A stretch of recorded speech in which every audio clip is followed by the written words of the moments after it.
lying behind our the modern contraceptive prevalence rate in the FP 2020. So we also have some documents, policy documents, like integrating, because we implement at local level. We do have accountability, advocacy issues. We also engaging young leaders, issues of community-based where we provide the services. And even the faith leaders we have in here, they also gave their input, their stand on family planning. We have the Braille for those who cannot read. There is research is also applied. So from the guidance WHO, we have the manual, the reference manual, to be used by government, in service, pre-service, even partner. And from there, that's when now we go to pre-service and in-service, where we train the health workers. Thank you. I'll hand over to you. You are welcome, Honorable Minister, to the pre-service station. Once the policies have been formulated, they have to be translated into curriculum, and all those family planning methods have to be taught to our students. So there are short-term methods and long-term methods. So these are some of the short-term reversible methods that we teach our students, and also long-term methods.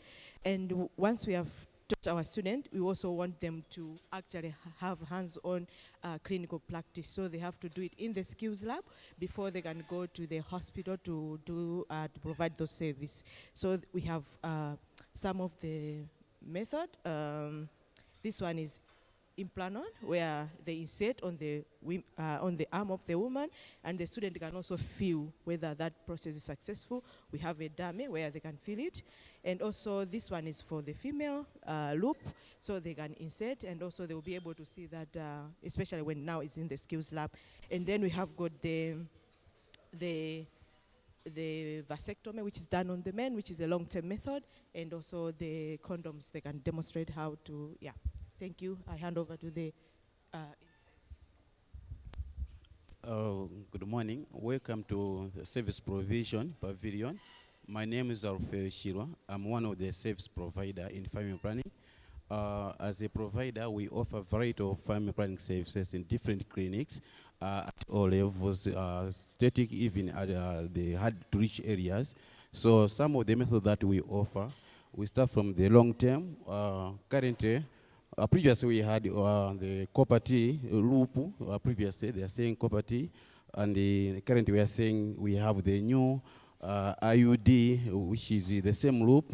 We have the Lireta, the Mirena, the Avibera, which are the newly introduced IUDs here in Malawi. So, and we are also offering the long-term family planning methods, the Jardel, which lasts for 5 years, the level plant, and the implant, which lasts for 4 years, and the short-term methods, or even the permanent methods. So, in order to increase the MCPR by the 2030, we need to invest much in offering these the long-term permanent methods, even the short-term methods at all levels. Thank you. So, after the service provision has been done, we usually capture in the FP registers, and we report. So let me hand over to my colleague who analyzed the data and the dashboard, how it works. Yeah, so my name is Gifted Kaiba. I work for the University of Oslo, but I'm seconded to CMED and Digital Health Division. So basically, if when the nurses and the clinicians have provided service on the other end, we need to have data for decision making. We need to know what method is being used a lot, and how many women are getting access to that method. So there is this data collection form where we register all the women that have gotten the services, and then eventually this data is being pushed into the DHIS2 on a monthly basis, and other systems are also recording the data on a daily basis. We've got the DHIS2 e-register, but basically on the national level, we use the DHIS2 HMIS, which is the main data repository for the platform. So we create visualizations in the DHIS, which are accessible by people that have access to DHIS2, but also on a family planning dashboard, which is outside the DHIS2 for people that are making the decisions, just looking at the data and doing some basic analysis. So we've got a presentation of the data that we are working with, and this is the visualization. It's looking at the data for all the districts in the country, and all the methods. So we did a hierarchy of those methods, starting from the long term, the permanent methods, the long term, and then the short term methods. And the short term are also disaggregated by methods. So you would look at the condoms, you'd look at the oral methods and the like. So we are looking at this is the usage of the family planning methods. But we also looked at the access and availability, stock availability, because we also want to look at the logistics and supply chain data. And we also look at the reporting rates to understand which facilities are reporting and which ones are not reporting, so that we can make decisions and look at the reasons why they're not reporting, and look at the reasons why we also have stockouts in those particular facilities. So basically, this dashboard is accessible to the public, but we also have a DHIS2 dashboard that is accessible for people that have access to the DHIS2. So basically, they can do some complex analysis in the DHIS2, and then this one can be pushed into the Tableau platform for decision making at the national level. Thank you. Yeah. Thank you. So I hand over to the clinical team as well. Welcome, Madam Minister, to Banjaran Sokolo, who hand over to Berita, one of our nurses working in our call center, to explain how we provide the services. You're welcome once again. My name is Berita. I'm working as a nurse at BLM. At BLM, we have 25 clinics learning over our Malawian districts. We also provide social marketing and public health sector strengthening.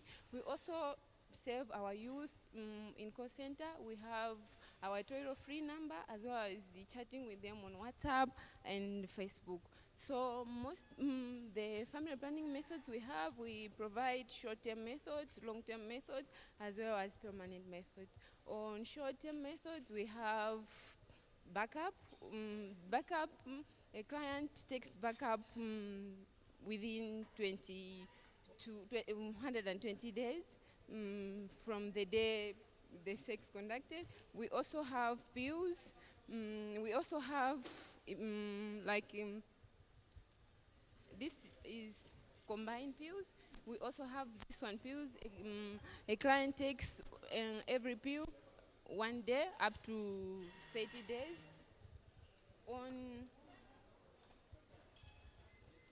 On long term, we have this one. This one is implant. The implant, we use this one, but this one is for 3 years. And we also have one for 5 years, which is Jadere. We also have this one. This is Depo. A client takes each and every 3 months. After 3 months, a client is supposed to go and take another injection.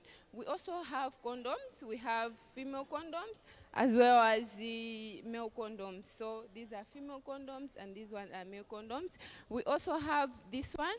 This one is the IUCD. This one works for 10 years. It is inserted in a woman's vagina, and the woman can stay with it for 10 years. Yeah. So far, these are the family planning methods we have. We also have the permanent methods, which is vasectomy and BTL. So vasectomy, it's for a man, and the BTL is for a woman. Thank you so much.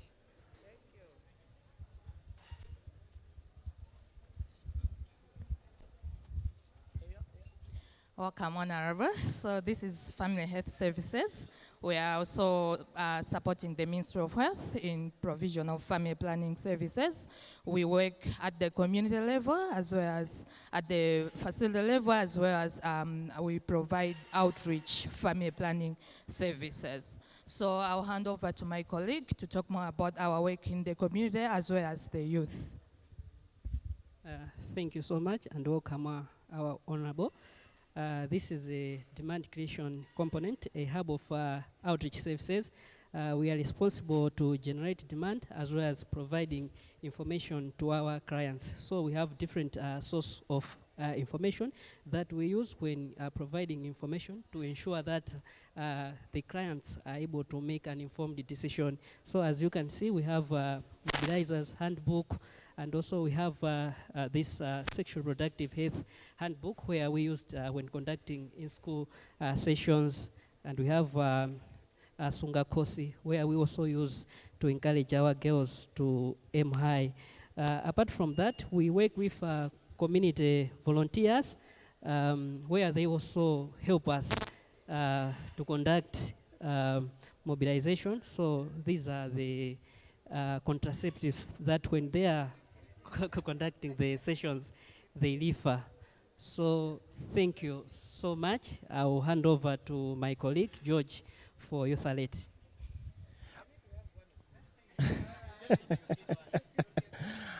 Well, apart from interpersonal communication, we also have the Youth Alert team, which is possibly one of the most trusted brands among the youth in as far as SRHR is concerned. Youth Alert mix the radio program.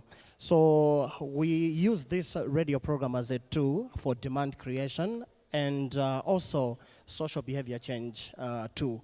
So what we do is work with young people in the districts, making sure that we hear them out and their voices are heard through the radio program.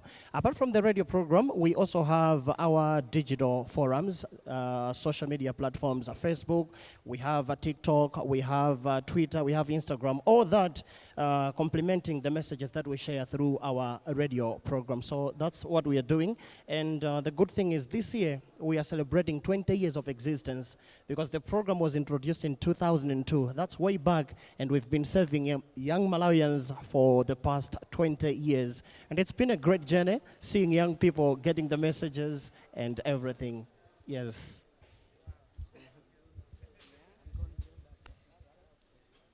Thank you. So this marks the end of our displays.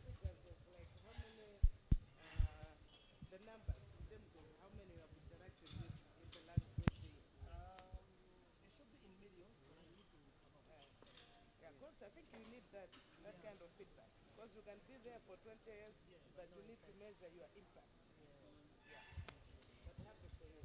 So we are proceeding this direction, but you first of all encounter with the focal points before you resume the seats.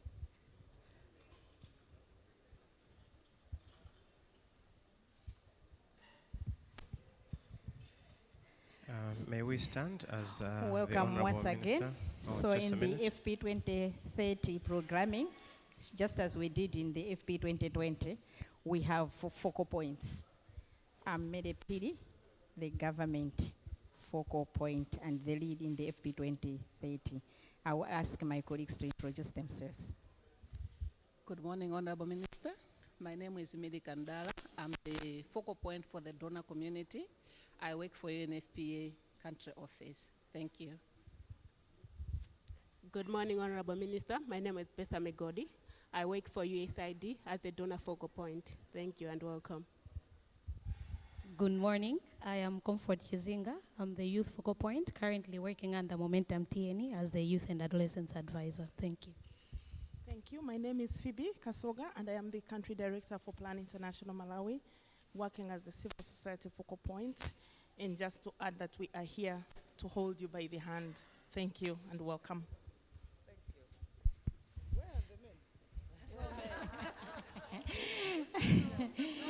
men? Thank you. May we stand as the Honorable Minister and other dignitaries are coming up front, please.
Thank you very much.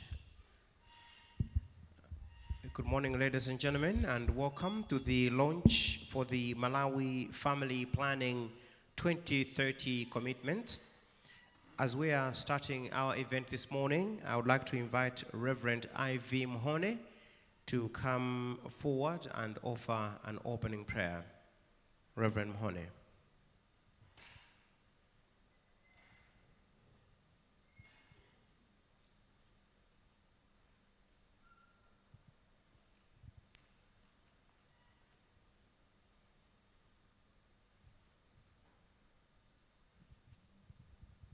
Shall we pray? Our Lord and our God, we come before thy presence this morning, full of praise and thanksgiving, especially for the gift of life which you have accorded unto each one of us. We want to thank you, our Lord and our God, for creating us in your own image. We believe in your own image you created man and woman, and wanted them to be equal. But Lord God Almighty, many are times that we have suppressed our women and our girls. And want to thank you, Lord God Almighty, for the opportunity that we can assemble this morning and launch the Malawi FP2030. We need your intervention, your guidance, that you may take us through up to the end of this function. May you bless each one of us gathered here to the glory of your holy name. For we have prayed this in no other name, but through the mighty name of Lord Jesus Christ, who is our Lord and our Savior. And to him alone, and you and the Holy Spirit, one God blessed forever, be honor and glory, world without end. Amen.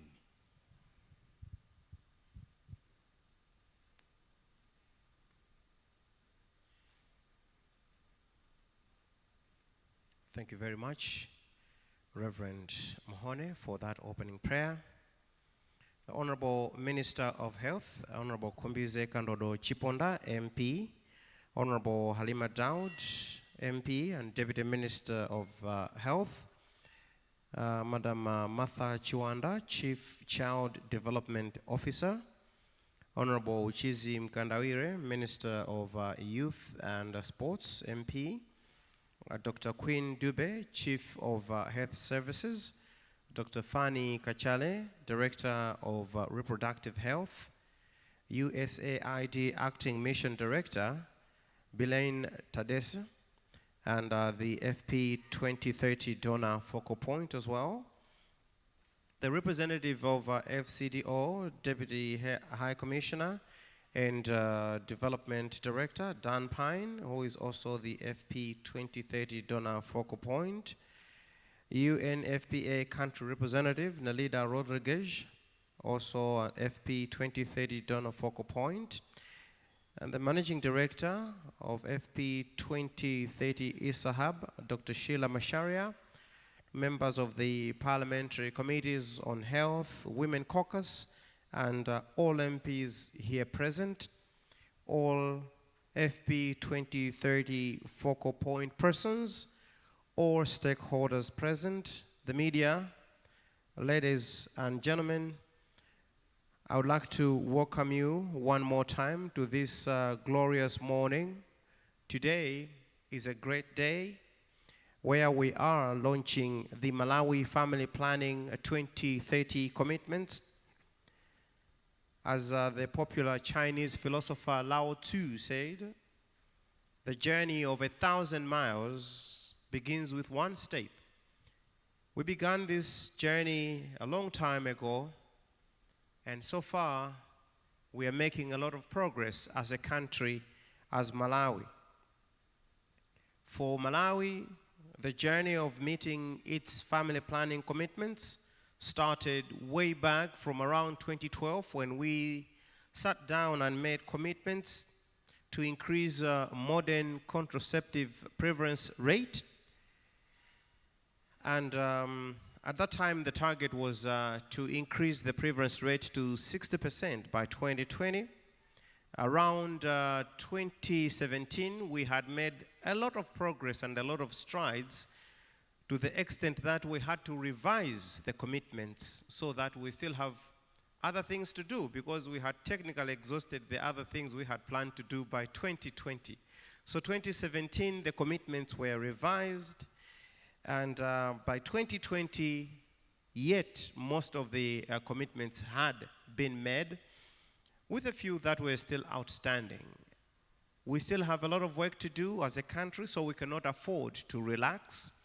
So as we are heading forward towards 2030, we meet here again to make fresh commitments to increase modern contraceptive prevalence rate among all women to 60% by the year 2030, and this is coming from a baseline of 48.9% that we hit in 2020. Today is a great day. Almost everybody who could have been here is here. And that's very important and pivotal, because this is a commitment. So each one will have to make a commitment on their part. Each one of us have a part to play, and today we are committing to playing our part so that come 2030, we will look back and say, we did it, and revise the commitments even further. So, guest of honor, ladies and gentlemen, I'm delighted to be part of this event this morning. We want to move together like we have done for the past years. And as we progress with this event today, we want to invite the AFIDEP Executive Director, Dr. Elia Zulu, to come forward and challenge us even further on what we have managed to achieve and what we can achieve, with the resolve that we are a nation of achievers. We have proven that from our achievements from 2012 up to date. Guest of honor, allow me to invite Dr. Elia Zulu to come forward and deliver his keynote address this morning. Dr. Zulu.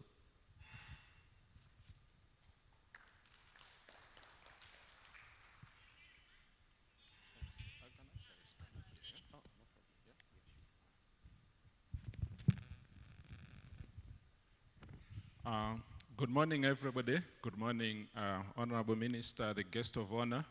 So I'll not go through all the protocols that the Master of Ceremony did. I'll just acknowledge you, Honorable Minister, and the Honorable Deputy Minister. All protocols observed, all right? So I'm going to give a presentation here just to highlight where we've come as a nation, and areas where we've really made good progress, and areas where we need to step up the gear as we make these new commitments under the Fp2030 program. So I have really four main messages to make as I start here. The first one is that really to emphasize that family planning has far-reaching benefits that range from health benefits, economic benefits, environmental benefits for improving the well-being of people and sustaining the environment under the SDG framework. And so being such a far-reaching investment mechanism, it's important that Malawi should prioritize family planning if we are to achieve the demographic dividend, the SDG goals, as well as Malawi 2063. And I think as we meet here, the Master of Ceremony already alluded to this, I think it's a good time for us to pause and celebrate the success that we've achieved as a country. Many of us know from the 1990s when Malawi, when we're comparing Malawi with many countries, Malawi was far behind. We come from that history where family planning was actually banned and only started in the mid-80s. But to come from that background and register the success that we've, over the last 20, 25 years or so, it's a collective effort. And I think we need to congratulate the government that has provided this strong enabling policy environment and program environment and the leadership, but also the development partners who have provided the technical and financial means that have facilitated this, this success. But it's also all of us in the room here, the service providers, those who work in the communities, those who are doing advocacy, the researchers who have provided evidence, the MPs, the traditional leaders who have worked tirelessly to achieve what I think many people 10, 20 years ago thought was impossible for a country like Malawi. The third point, I'm still on that slide. The third point I want to emphasize, if you just go back to the first slide, the second, is really that this celebration needs to be cautious because the business is pretty much unfinished. There are still many people who are left behind. If we go by the SDG principle of leaving no one behind, there are gaps that we'll talk about that we need to address. And fourthly, I think the issue is to say, let's build on the successes of the FP2020 commitments to step up the gear and really make sure that the commitments we are making today under FP2030 are going actually to be put in action, and all of us will commit to doing our part to do so. Next. So just to start with, family planning really is one of the most critical investments that you can ever make as a country, as a community, as the world actually. Because when you look at the 17 SDGs, it's probably one of the few investments that touches on all the SDGs.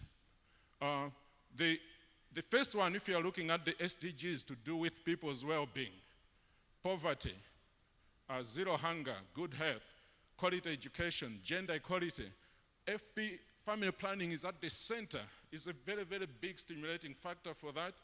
The SDGs to do with the environment, underwater, above water, sustainability, conservation, making sure that there's not too much deforestation, that the land is not fragmented to a level where farmers may not even make much out of the land itself. It's really, it's family planning there. The whole issue about prosperity, peace. If we continue growing at the rate that we are growing, or we don't make the investments we need to make in family planning, chances are that the country could actually become ungovernable, that there could be civil strife, especially if we don't make the right investments in youth, and if we develop really a big army of young people who are disgruntled, without hope, and so on. So family planning is at the center of this, and that's why I just wanted to highlight this. And I think when you look at Malawi 2063, which is the next slide, we have the three sort of vision, Malawi 2063, the three pillars looking at agriculture, industrialization, urbanization, and the enablers, you look at all those enablers, but there's the human capital one, the environmental sustainability. The ones that are in red are the ones that I wanted to highlight as far as Malawi 2063 is concerned. But really, if you look at the left-hand side, I already noted a lot of these. Really, I think if Malawi has to achieve Malawi 2063, we really have to put population, family planning, put people at the center of the development process. And family planning has to be on the table, actually, if that has to happen. And I think there, if you look at the, okay, let's go to the next slide. Yeah, so this is the celebration we've been talking about, coming from 6.3% in around 1990 to this 45% now, projections showing that actually Malawi could be getting close to the 58% at this point. So it really, we have to celebrate this. I think the proportion of women whose demand for family planning has been met has really increased remarkably. And if we go to the next slide, I think compared with the other countries in the region, those of us who know more about family planning know that in the 90s, there were 3 countries that were labeled the pioneers of the family planning revolution in Africa. Those were Kenya, Botswana, and Zimbabwe. But you can see Malawi was not anywhere there. That was in the 90s. But now we are more or less at par with Kenya, actually doing a little bit better than Zimbabwe. But even the Malawi figure that you see there, Kenya, that's the latest DHS that came up. So Malawi is pretty much there.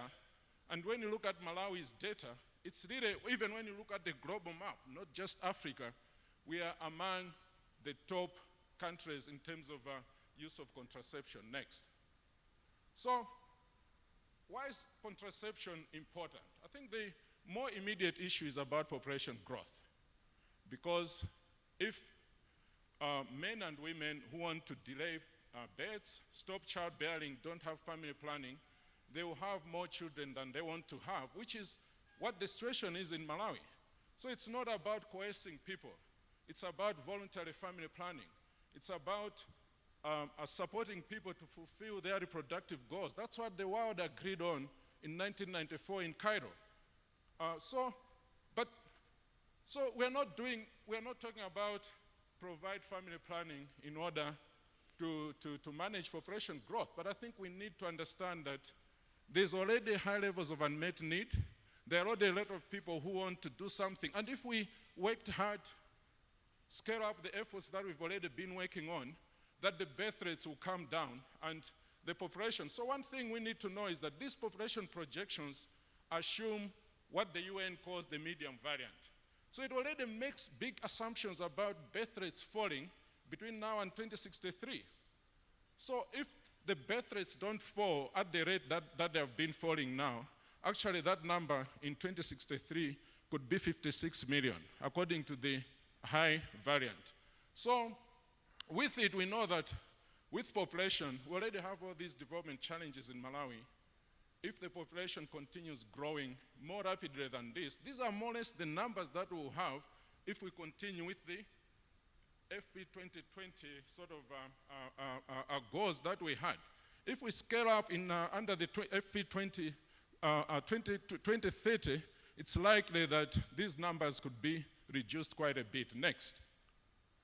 I think the other issue is that the end result of, if we just press again, the end result of, so it's not just population growth. When people use family planning, because Malawi has this age structure that has more children than people who are working, and we are comparing here with Malaysia 2020, as we make family planning more universally accessible, the birth rates will go down, not by coercing people, but by choice, by making sure that they fulfill their reproductive needs. The birth rates will come down, and Malawi will increasingly have more people in the working age populations. The age structure will emulate the one for Malaysia that is on the right, and when you have more people working, and if these people are well-skilled, they have jobs, they are healthy, the country's economic growth can be accelerated by about 30% or so, because that's the experience we've had from East Asia, where the World Bank did decomposition of the economic growth between 1970 and 2000 in East Asia, and concluded that about a third of that growth could be attributed to the way the countries took advantage of that demographic transition, where you are moving from having more dependents to more workers. If you have more workers, they save more. They invest more in quality education. They save more for the future. And in that way, the country can be propelled. And if there are jobs, they also produce more. And because they are supporting fewer people, the country can be propelled in a very, very, accelerated situation of economic growth. So I think the question is Malawi going to take advantage of that? But what opens that window of opportunity to harness the demographic dividend initially is family planning. It's the reduction in birth rates, and of course also continued reduction in mortality rates. The other issue is urbanization. One of the pillars on Malawi 2063 is optimizing urbanization. I think the question we know, Malawi now 18% is urban. It's projected that by 2050, 33% of Malawi will be urban. I think one of the things that we tend to forget when people think about urbanization, we always think about it from the perspective of, people are moving from rural areas to urban areas. But in Africa, including Malawi, 60% of the urban growth is actually due to natural increase, to births that are happening in the urban areas. It's, so when we're talking about containing urbanization, optimizing the role of urbanization, of course we have to do all those other things, plan better. We have to have urban infrastructure. We have to have a thriving private sector. But we need to understand that even in urban areas, there's a lot of work that needs to be done to actually improve universal access to family planning. And if we don't do that, that's what will shoot the urbanization rate much more than what we are seeing now.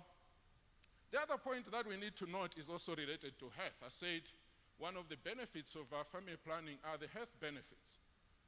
We know from, I think when you look at Malawi, these are just the two rates that we are looking at. Maternal mortality ratio, that has moved from about 573 to 381, but that's much, much higher than where Malawi needs to be for the SDGs. And you look at the blue, which is the neonatal mortality rate, infant mortality has gone down, but gotten stuck mainly because of limited progress in neonatal mortality. We can't really, and these are the two health indicators that actually benefit directly from using family planning, because when family planning is there, you have longer birth intervals, women will rest more between births, the children will also grow up a little bit, so competition for food. And a lot of the maternal health problems that women have will be reduced when women are enabled to actually plan the fertility. So the next one is, I think this is the most critical thing, which the Guttmacher did this study showing that if all unmet need for modern contraception were met, maternal mortality would decline by more than 2/5. And unintended births and unsafe abortions would drop by 87%. Investing in contraception commodities and services to fulfill all the unmet need for contraception would result in a net saving of about $11 million for Malawi. So really investing in family planning is investing in health, is investing in the economy, is investing in the environment. One of the other issues is issues about education. I noted that if Malawi has to achieve 2063, we need to have an educated, skilled labor force. But we can't do that if we continue the current statistic that shows that only 36% of those in primary school transition to secondary. What does that mean on the flip side? 64% of our kids are ending their education at primary level. We can't talk about the demographic dividend. We can forget about Malawi 2063 if we don't change this. And I think, so, but the issue is, yeah, in secondary school, we've closed a little bit the gender gaps.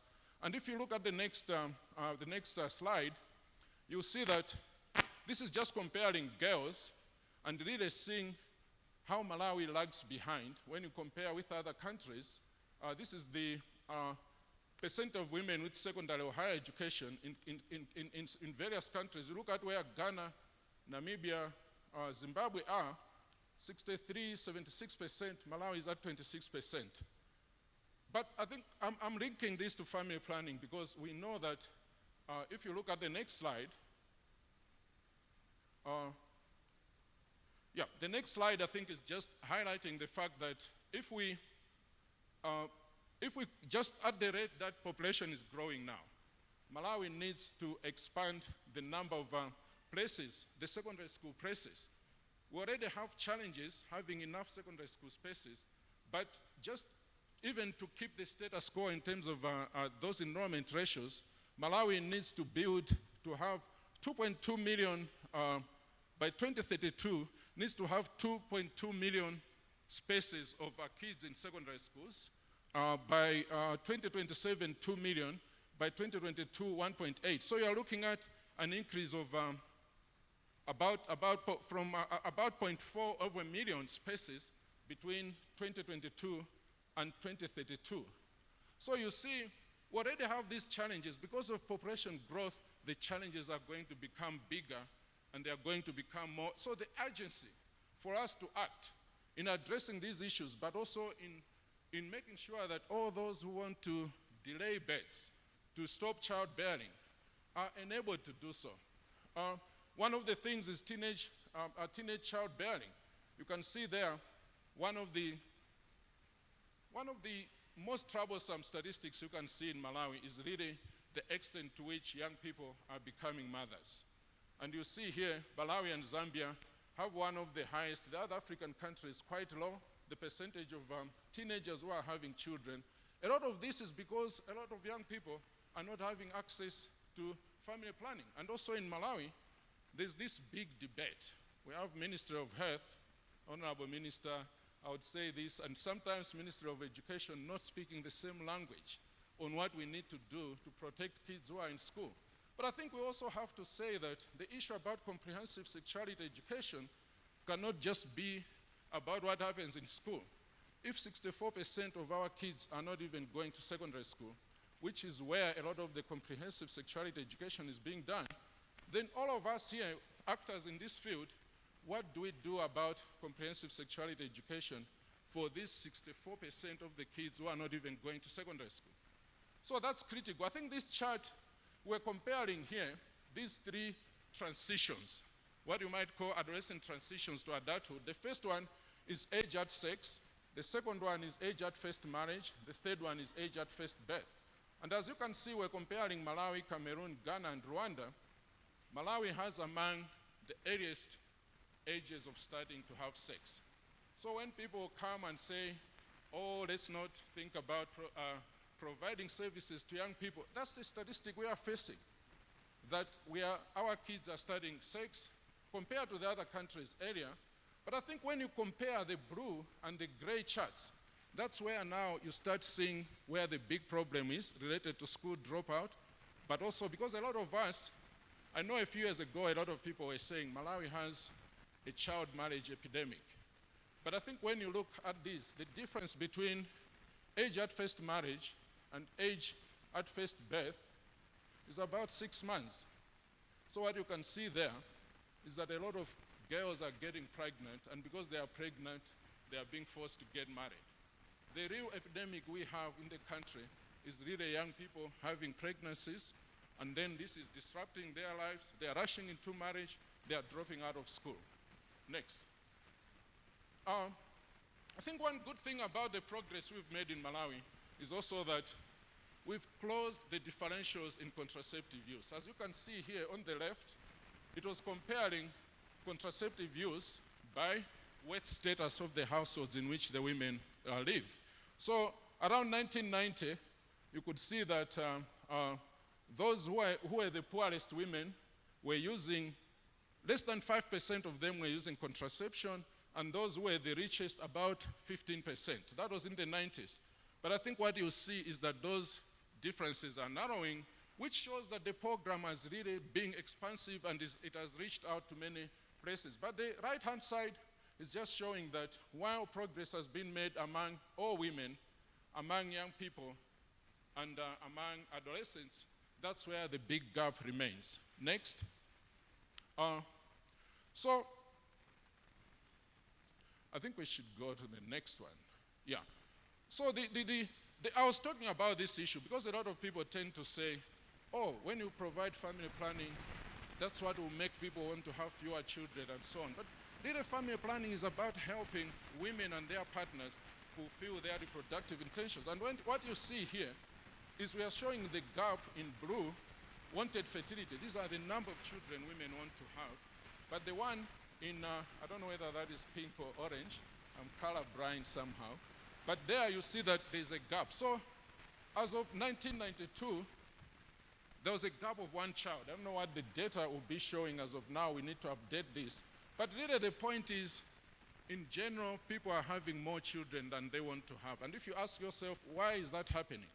It's because of unplanned pregnancies that are happening when they don't need to happen. And that's what we need to work on even as we celebrate this success. I think the other chart I want to talk about is the method mix. I think you can see that when you look especially at the 2015-2016 data, most of the women are still using injectables in Malawi. But I think when you look at green, which is a female sterilization, and blue, which are implants, long-acting and permanent methods, there's also been a very, very big improvement, increase in Malawi. So I think if we have to close that gap between wanted and actual fertility, we need to focus more on really making sure that all those who need to have long-acting and permanent methods have them, because these are the methods that will really protect them in the long term. One other thing I need to note here is about the link between population, environmental sustainability, and even impacts of climate change. We're just coming from Cyclone Freddy, Honorable Minister, which devastated our country. I think when we really look at the issues, some of the issues that actually undermine people's resilience and so on, what is causing, whether it's deforestation, lack of resources and so on, the economic vulnerability that most of our people are under, it's related to this issue about population. And so we did some study that was analyzing countries that are jointly vulnerable to what we might call their population because of high population growth, what we call population hotspots, but also countries that are uniquely vulnerable to the impacts of climate change. And I think we identified 15 countries in Africa that we called our climate change and population hotspots, and Malawi is one of them. And these are countries that also have shortage of water, and it's projected that agricultural productivity is going to decline going into the future. So it's really, I think if you go to the next slide, it's really to emphasize the fact that, and this is related to a program that AFIDEP is working on, funded by USAID. It's called the BUILD program, that is looking at building capacity for integrated family planning, reproductive health, population, environment, and development. And the whole sense of this is really to say, if you look at people's needs, starting from the first slide I had about the SDGs, the economy, improving well-being, governance, and environment, that all these are interrelated issues. And if you put family planning at the center of that, it will help you to have really a more integrated a response to this. So AFIDEP is working on this with other partners. Malawi is one of the countries where we are working on this. But it's also about the family planning actors like ourselves here, thinking about how to expand the championing of family planning to what you might call non-traditional sectors. People who work in the environment, food security, climate change, and so on, to the extent that family planning and its impacts on population and so on are undermining their efforts. How do we get them to contribute to efforts to actually make sure that family planning is universally accessible? If you have agricultural extension workers going to communities, shouldn't we think about how they can also start participating in promoting family planning? So we need to think about looking at this as a system and build capacity for systems thinking, integrated approaches in dealing with issues of family planning. So I just want to end here by saying, as we think about what we should focus on for FP2030, we should take stock of how we did on, 2030, in how we did on 2030. The big indicators show that, yeah, maybe we should have some champagne at the end to toast a little bit, but not finish the glass because the business is unfinished, right? Just sip a little bit to say, we've done well, but we need to reinforce what we need to do. So these are the main sort of things. We talked about slowing population growth, lower fertility and expand contraceptive method choice. The key deliverables were advocacy to mobilize resources for SRHR, outreach services for hard-to-reach adolescents. So I think the conclusion when this was analyzed by, I think, many of you here, was that there was partial fulfillment of that. The resources were largely donor dependent, and there are some of those gaps that we still have there. So we need to step up, because what if the donors leave or they have other priorities?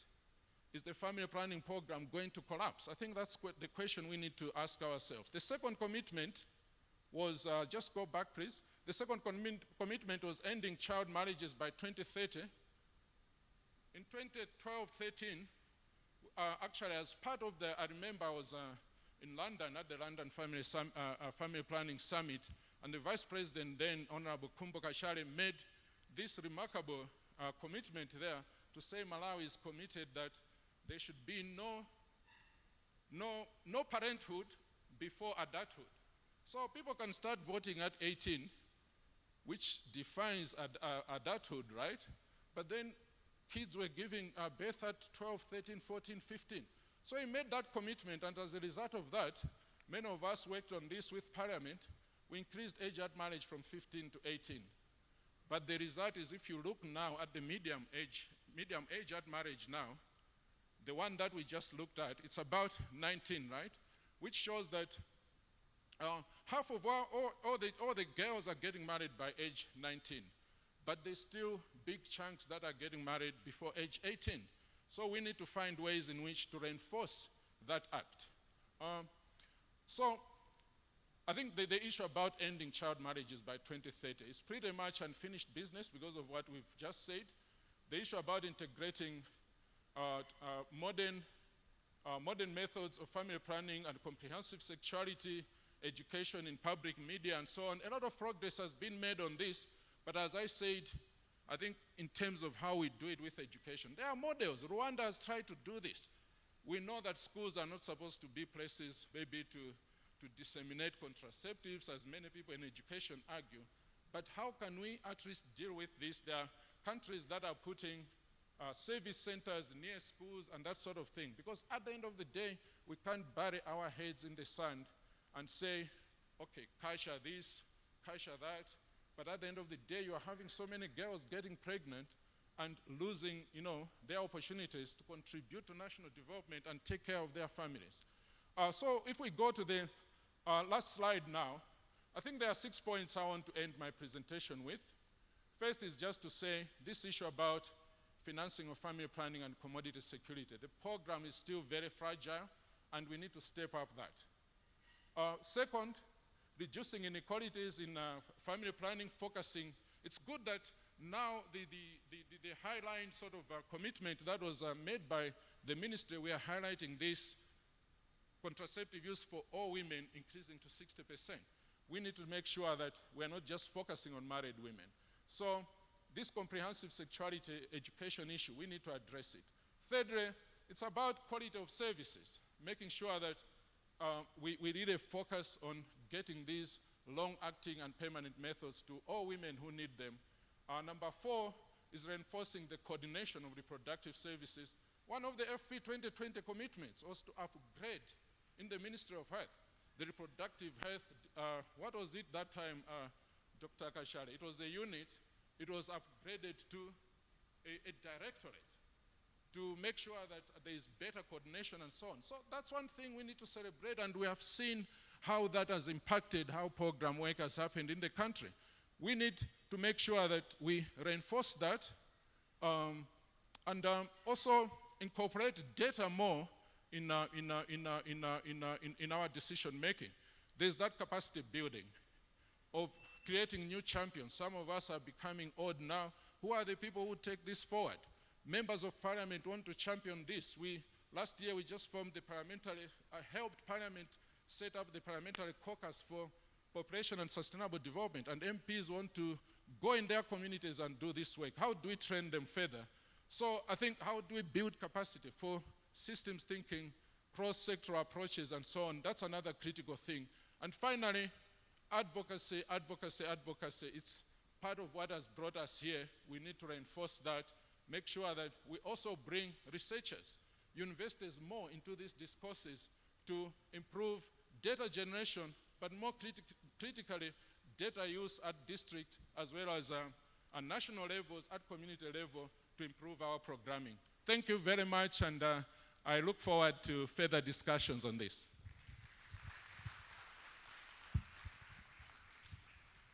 Doc, you forgot your phone. I don't know if this is your commitment to promoting technology in access to contraceptives. Thank you so much. He's the guy who comes to spoil the party.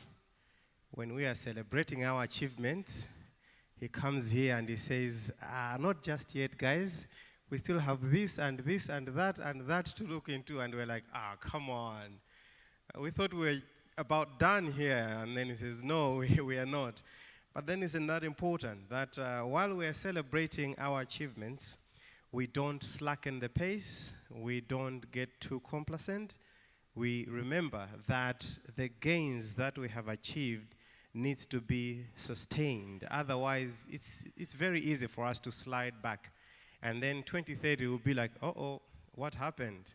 We were on the right trajectory.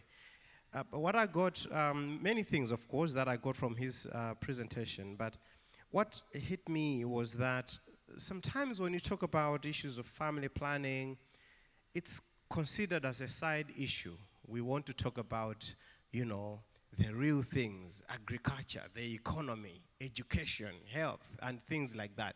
Family planning, yeah, we'll talk about that later. But in his address, he has emphasized the importance of family planning and contraceptives. It is actually the spine that holds the whole body together. And it's easy for us to fail in the other sectors if we don't pay attention to this. It's that simple. It's that simple. Family planning has, as he indicated, far-reaching benefits to the health, economy, environment, and so many other things. We can undo the gains we are getting from the other sectors if we don't pay enough attention to family planning. So that is why it's important that as we forge ahead, we recommit ourselves to doing more than we have done, to a point where we can afford to relax knowing that our job is done and there's nowhere we are going back. People know the importance of contraceptives, and we don't need to do any awareness about it. It is something that is ingrained in the minds of people. Now, how do you achieve something as huge as this? Well, that's what we say in Chichewa. I don't know the English translation to that, and I will not stress that by translating that in English. If you haven't gotten it, then that's your own problem. Yeah, so you will see how to get around that, but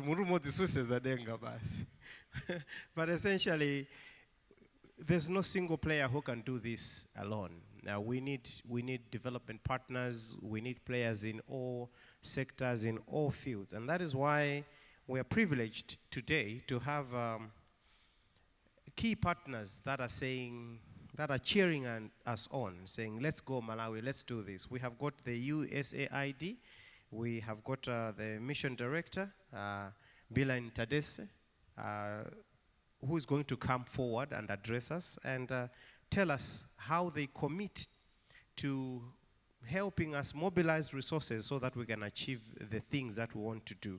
I will invite Bilan to come forward, and in this order, after she speaks, I will invite the acting head of mission, FCDO, Dan Pine, to come, and then the UNFPA country representative, Nelida Rodriguez, to also come and address us.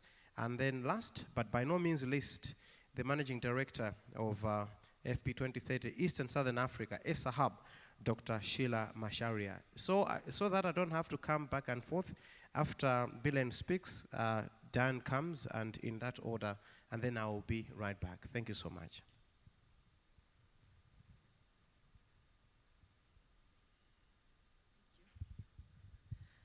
Family planning is important. We all agree. Good morning. I hope you can hear me in the back. Can someone wave? All right, good. Thank you so much. Minister of Health, Right Honorable Kumbize Kandodo Chiponda. Minister of Youth, Honorable Uchizi Mukandawiri. Ministry of Gender Representative Martha Chiwanda, Chief Child Development Officer. Deputy Minister of Health, Honorable Halima Daoudi. The Director of Reproductive Health, Dr. Fani Kachali. Managing Director, Family Planning 2030 East and South African Hub, Dr. Sheila Makaria. all other senior government officials, development partners, civil society organizations, members of the press, ladies and gentlemen, all protocols observed. Good morning. I really am honored to be here today on behalf of the US government to celebrate the launch of Malawi's family planning, Fp2030 commitments. The US Agency for International Development, or USAID, is a core partner of the Family Planning 2030 initiative. Building on the success of FP2020, we're ready to embark in partnership with the government of Malawi on the next decade of progress towards universal health coverage for family planning. So much has changed since we came together to launch FP2020 partnership. Today, more than 727,000 more Malawians are choosing to use contraceptives than they were nearly a decade ago. We've seen the statistics presented during the keynote address. But the pandemic has indeed caused many women to lose access to contraception and family planning services that they need, want, and deserve to have. Globally, we also know that disruptions in newborn and maternal care have led to some of the starkest increases in newborn and maternal deaths in decades.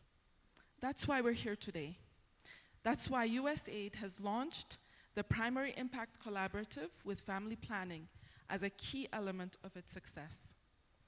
Primary Impact will strengthen comprehensive primary healthcare services alongside our FP2030 contributions to achieve both movements' shared goals. Malawi, as we have also seen in the keynote address, has made remarkable success in equity that is perhaps unprecedented anywhere in Africa.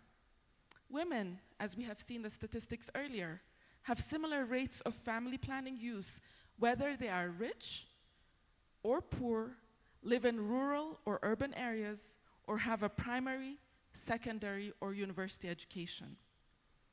To build on these important successes, I would like to highlight the contributions that the US government is making toward FP2030. USAID is investing more than $100 million over the next 5 years in integrated health projects that feature family planning. This demonstrates USAID's commitment to the Ministry of Health's efforts to expand access to family planning services in line with Malawi 2063. USAID will also continue to partner with the government of Malawi and other stakeholders to procure and distribute an average of 2.5 million family planning and reproductive health medicines and supplies to more than 680 facilities and organizations in Malawi each year. Our commodity donations and supply chain support alone save Malawians approximately 20.6 million in spending on healthcare each year. From spearheading doorstep delivery of family planning services in the 1980s to supporting the development of almost every contraceptive method on the market today, innovation has always been at the core of USAID's family planning program and assistance.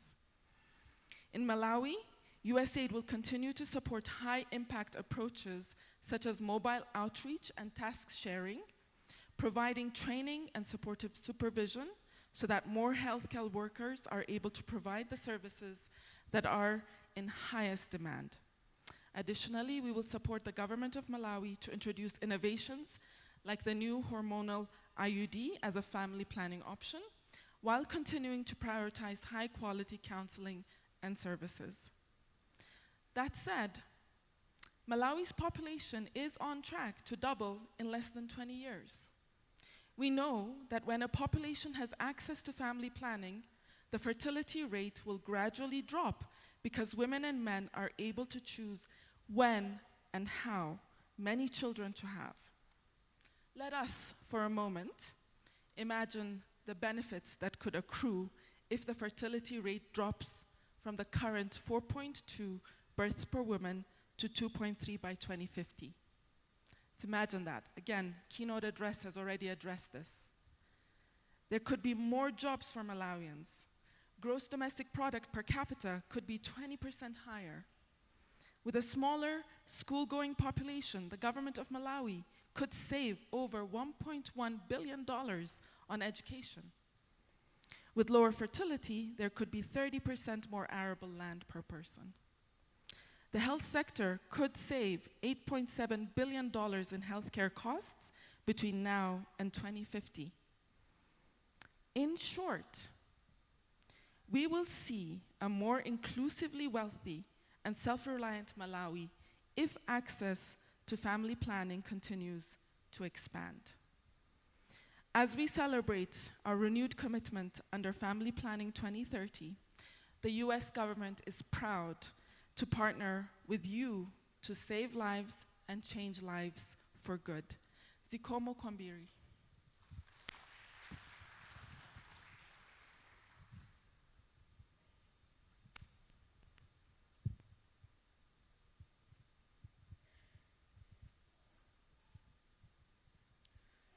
Good morning. Honourable Minister, distinguished guests. Family planning is one of the most powerful drivers of development and success that we know of. The UK recognises that when women and girls have access to family planning, they can complete their education, find employment, fulfil their potential, and support the emergence of a strong, equitable, and sustainable economy. But many people, especially young people, still face huge social and economic barriers to sexual and reproductive health and rights. In March this year, FCDO launched its first international women and girls strategy, focused on the principles of rights, freedom, and potential.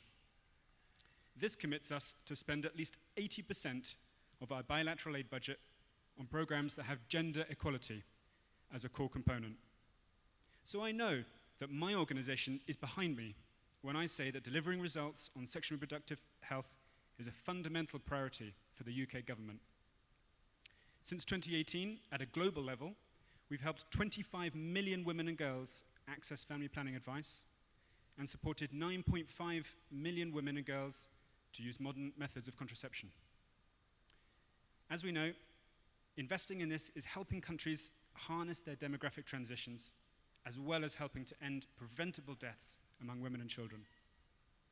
In Malawi specifically, the UK has long been a key partner, and through our Segola Langa program, we've reached over 800,000 people, mostly young women from hard-to-reach areas.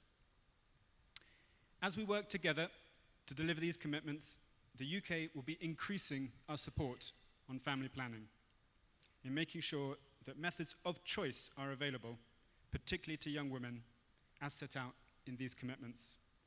And we know that this is where the biggest need is, and also where the greatest challenge is.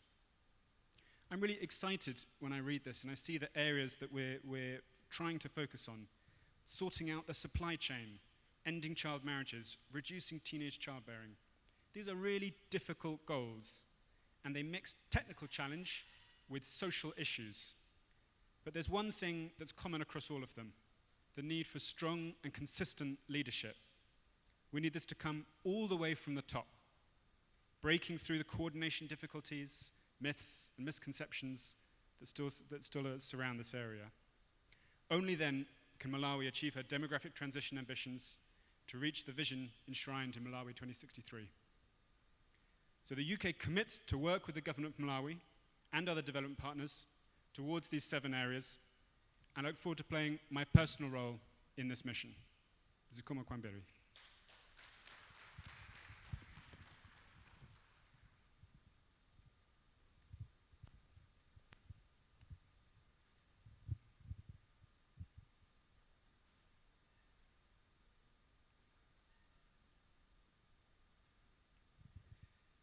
Matsuka Bwanji.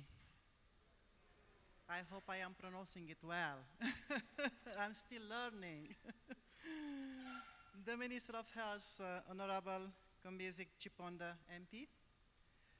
The Deputy Minister of Health, Honorable Halima Daud MP. the Minister of Youth, Honorable Uchizi Mika Dawire MP, the Director of Reproductive Health, Dr. Fanny Kachale, the representative for Minister of Gender, Ms. Martha Chiwanda, USAID Acting Mission Director Belinda Dizzy, also Family Planning 2030 Donor Focal Point, and all of the Donor Focal Point, the representative of FCDO, Deputy High Commissioner and Development Director, Dan, the Managing Director of Family Planning FP2030 IDA Hub, Dr. Sheila Macharya, members of Parliament, committees of Health, Women, the Women Caucus and Education, all MPs here present, all Family Planning 2030 focal point persons, all stakeholders present, the media, ladies and gentlemen, the list is long, but it is good to pronounce it because it means that all of us, we are here. All protocols observed. Honorable Minister, ladies and gentlemen, the importance of sexual and reproductive health and rights, and in particular, the access to family planning, are now well recognized to not only to improve women's chances of surviving pregnancy and childbirth, but also to contribute to greater education, outcomes, and poverty reduction. It's also worth noting that family planning is now playing a pivotal role on a development enabler in the new national population policy. The bold move by government to have the Minister of Finance as the policyholder of the national population policy will allow for a multi-sectoral approach of population issues and to population issues. The high-level participation from different sectors to this event is a proof enough of the multi-sectoral approach to family planning in Malawi. Under the FP 2020 targets, we celebrate, and allow me, Honorable Minister, to say that UNFPA is celebrating with you the achievements of Malawi.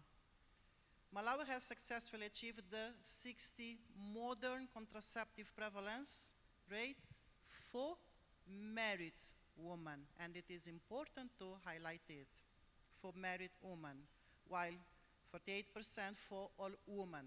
And I think that we have been hearing very attentively the explanation that we had previously and what does it mean. But we celebrate because we have moved a long way from the 6% we had in '92. This is a good achievement. A few months ago, also, a good news, the government of Malawi signed a compact with UNFPA and its commitment to ensure family planning commodity availability every year. The compact will also enhance the fulfillment of the commitments which have been developed by the Malawi government toward ensuring the unmet need for family planning, expressed through instruments such as the International Conference of Population in Cairo in '94, the Family Planning 2030, and the Maputo Plan of Action in 2015. The compact will be critical to contribute to the achievement of the SDGs on ensuring universal access to contraception by 2030, as well as the FP 2030 commitment. Furthermore, it is pleased to note that Malawi government has been increasing its allocation in the national budget to procure family planning commodities. Guests of honor, ladies and gentlemen, despite the highlighted success we have been hearing here, Malawi still has one of the highest rates of child marriage in the world. As we heard, approximately 1 in 2 girls being married before the age of 18, about 30% of girls giving birth before the age of 19, which is contributing to 20% of all pregnancies annually in this country. Once the teens are pregnant, they usually drop out of school, thus remaining unskilled and uneducated, staying poor for life. Family planning usually takes place around the age of 35. In the reality is that in their lifetime, the teen mothers will have 4 to 5 children by the age of 35. Almost half of young women in Malawi with no education have started childbearing. And currently, only 10% young mothers return to school after childbirth. Teen pregnancy clearly transmits poverty from the parent to the children. Considering the population structure, we have been hearing it and watching it. And the specific cohort created by this massive teen pregnancy is actually a major driver of intergenerational, my language doesn't help me, poverty transmission in Malawi. Another critical area should address in Malawi is improving quality of sexual and reproductive health services to the youth, especially girls, for them to have access to sexual reproductive health services, including family planning, without prejudice and fear. Many health centers which provide these services are not youth-friendly.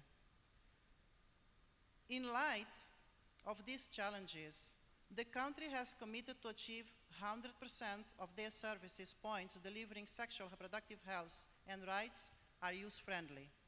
All these require adequate and sustainable actions, constant investment, and permanent structure to be put in place. Distinguished guests, ladies and gentlemen, women and girls need to be free to make choices about family planning. They need to be able to give birth safely. They need to have equal access to opportunity, and this includes sexual and reproductive health and rights. And women and girls need to live lives free from violence and harm, free from early marriages and pregnancies. Malawi's progress on ending that unmet need on family planning is significant, but there is unfinished work to achieve, as we have been hearing earlier. Allow me, Honorable Minister, ladies and gentlemen, to ensure you that UNFPA is committed with the country on this achievement and this unfinished work.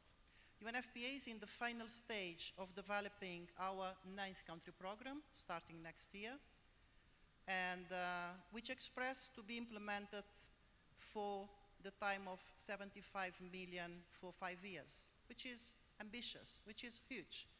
But the gap is also huge. Of course, it is already committed with our core resources, but there is still gap to be mobilized. The country program document is centered on the needs of the adolescent girls.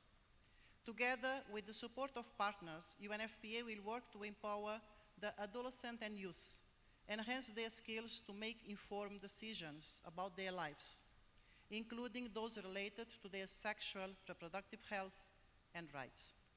The next country program will also promote adolescent-centered interventions and approaches to mitigate adolescent risks of embracing harmful behaviors and promote positive misconduct changes to harness the demographic opportunities. UNFPA is tapping on the country's favorable legal and policy framework that promotes access and utilization of modern family planning methods among adolescents and young people, such as the SRH policy, the national SRHR strategy. Through these available strategies, UNFPA would like to work toward ensure that by the year of 2028, which is the end of our next program, adolescents and youth, particularly girls, are empowered to make informed decisions about their sexual and reproductive health and rights, to build their agency, health, well-being, and socioeconomic status. UNFPA concurs with the vision of Fp2030, where we both see a world where every girl and woman can exercise the right to privacy, gender identity, choosing partners, marriage, children, and integrated services covering contraception, pregnancy, sexual transmitted infections, HIV, cancers, and against violence. UNFPA therefore commit to work with the Malawi government, Honorable Minister, to achieve this goal while ensuring that by the year 2030, there is zero unmet need for family planning. This is our wish and this is our hope, all of us. And that every young person potential is fulfilled according to the new strategic plan that we have and the Malawi 2063 vision. Thank you very much. Zikomo kwambiri.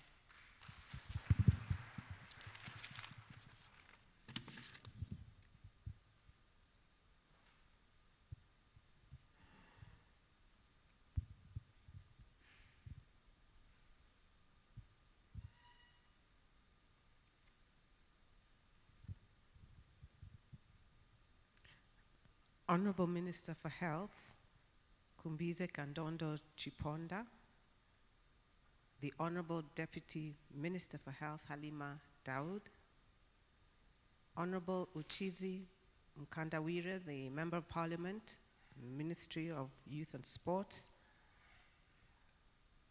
Martha Chiwanda, the Chief Development Officer representing Ministry of Gender, Dr. Fanny Kichale, Director of Reproductive Health, the USAID Acting Mission Director, Bilain Tadesse, the representative of FCDO, Deputy High Commissioner and Development Director, Dan Pine, the UNFPA Country Representative, Nelida Rodriguez, members of parliamentary committees on health, women, caucus, and education, members of parliament, FP2030, focal points, stakeholders, media, ladies and gentlemen, good morning. Honorable Minister, it is such a pleasure to be here, coming from Kenya, where the FP2030 ESA hub, or Eastern Southern Africa Regional Hub, is placed. And it's also very nice to enjoy the warm weather. We say it's cold in Nairobi. You wouldn't consider it cold, but you'll be surprised you'll find us wearing sweaters. So it's such a pleasure to be here. I bring you greetings from the FP2030 Support Network. And on behalf of FP2030, I would like to extend our sincere congratulations to the government of Malawi and its partners on the launch of this new family planning FP2030 commitment. The government of Malawi has played a crucial role in the FP2030 partnership since it joined as a commitment-making country in 2012. Since 2020, Malawi has accelerated its progress across the country of ensuring no parenthood before adulthood and leaving no one behind. By doing so, Malawi has demonstrated continued dedication to ensuring universal access to and coverage of sexual and reproductive health information and services, with attention to equity, a rights-based approach, and integration with other essential health programs. In its 2030 commitment, Malawi has prioritized the involvement of a broad array of stakeholders, including youth, key government sectors, civil society organizations, traditional leaders, faith leaders, parliamentarians, and parents. Malawi has emphasized a multi-sectoral approach that will ensure greater coordination between line ministries for effective service provision. This commitment confirms our shared vision for a future where all women and girls everywhere have the freedom and ability to access and make their own informed decisions about using modern contraceptives, whether and when to have children, to lead healthy lives, and to participate as equals in society and development. Much has been achieved in Malawi since 2012. We applaud Malawi's efforts to train and equip midwives as part of the crucial providers of family planning, and the work that Malawi has done to strengthen community health systems. The youth community distribution agents are a useful addition to the social behavior change efforts to provide information and referrals for young people.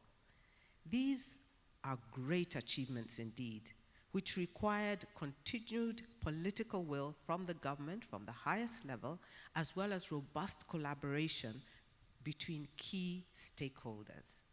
Of course, a lot more can be built on those achievements in order to fully fulfill Malawi's vision for 2030, which is to increase the contraceptive prevalence rate for modern contraceptives for all women to 60% by 2030 from a baseline of 40.89% in 2020. We commend the government's commitments to end child, early, and forced marriages and to end teen pregnancies. This will require strengthened interministerial collaboration and continued advocacy and dialogue between the Ministries of Health and Education and others, as well as partnership with civil society organizations and women's rights leaders to amplify women and girls' voices about reproductive health and rights, family planning, and gender-based violence. This leads me to another key highlight of Malawi's commitments, the specific objective of increasing financing for family planning, recognizing that the Malawi government has responsibilities across many health programs and other sectors. The domestic resource mobilization efforts are clear evidence of the determination of Malawi to achieve its goals and plans for family planning. By making a commitment to FP 2030 under the leadership of our distinguished guests, Malawi joins a wide range of government, civil society, and youth-led organizations, academic institutions, multilateral entities, funding organizations, private sector actors in continuing to work together towards a future where everyone has the freedom and ability to lead healthy lives, make informed decisions about contraception and having children, and participate as equals in society. To conclude, I am truly honored that Malawi will be able to share and amplify its new commitment today. The FP 2030 East and Southern Africa Regional Hub is looking forward to working even more closely with the government of Malawi and its country partners. It has been a great privilege and pleasure to meet the Malawi FP 2030 focal points, and I salute you this morning. And they have been led so ably by the Ministry of Health, and we have been able to discuss our partnership. We are excited to come together with Malawi and across this region to advance the recognition of family planning in driving the agenda for sustainable development. Once again, please accept my sincere congratulations for your new FP 2030 commitment. Zikomo kwambiri.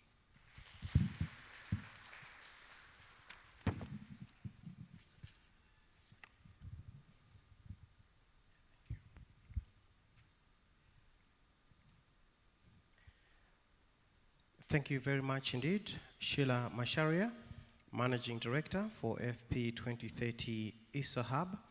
And earlier we also had Nelida Rodriguez, UNFPA Country Representative, and Dan Pine, Acting Head of Mission FCDO, and Bilan Tades, USAID Mission Director. And thank you so much. You have made reference to the focal points. We're going to get to know them later on in the course of this program. I want us to be entertained a bit, as they say. All work and no play makes Jack a very, very dull boy. And we don't want to be dull people today, so I'll invite our cultural troupe that is going to entertain us this morning. It's the Malawi National Dance Troupe to come forward and give us a short performance, after which we will proceed to have the commitment statements read out and the signing of the commitments. But for now, let's put our hands together for the Malawi National Dance Troupe.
Thank you very much indeed. Thank you so much. That's the Malawi National Dance Troupe. I wish we all had the energy of a Vimbuza dancer. Although, I don't know, after such a performance, some of us would need a 7-day bed rest, or maybe even longer. Or that's about all. We're not going to dance again. After that kind of dance, oh my goodness. I think my fitness trainer needs to get some routines from that for the aerobic session that we have. I'm sure that would make you lose 10 kgs in about 5 days. It's really energetic. And I believe that's the energy that we must have as a country as we commit to the commitments that we're making today, as we tackle issues of family planning going forward. So wonderful and so much energy there. We will have them back a little bit later on in the course of the program. But guest of honor, ladies and gentlemen, allow me now to proceed with the program. And there's a lot that has been said here. And now we are getting into the actual commitments. And how do we do that? We're going to have people come forward and read statements committing to meeting their end of the deal. And then we will also have a special signing ceremony. So for this one, I'm going to invite first the representative of the Minister of Gender. We have Madam Martha Chiwanda. She's the Chief Child Development Officer, and she's representing the Ministry of Gender, very critical in achieving the commitments that we have. So she will come forward and read the commitment coming from the Ministry of Gender, and then she will resume her seat, after which I will invite the Minister of Youth, Honorable Chizi Mkandawire, to come forward and also read their commitment as the Ministry of Youth. And we will presume then that government has made their commitment to meeting the goals that have been set out. And after that, we're going to have the signing ceremony to be led by the government officials and ministers that are here today, and then the dignitaries, and then we will have the EWG focal points also do their signing. But I will guide you along as we go. But for now, allow me, guest of honor, ladies and gentlemen, to invite the Chief Child Development Officer from the Ministry of Gender, Madam Martha Chiwanda, to come forward and read the commitment from the Ministry of Gender.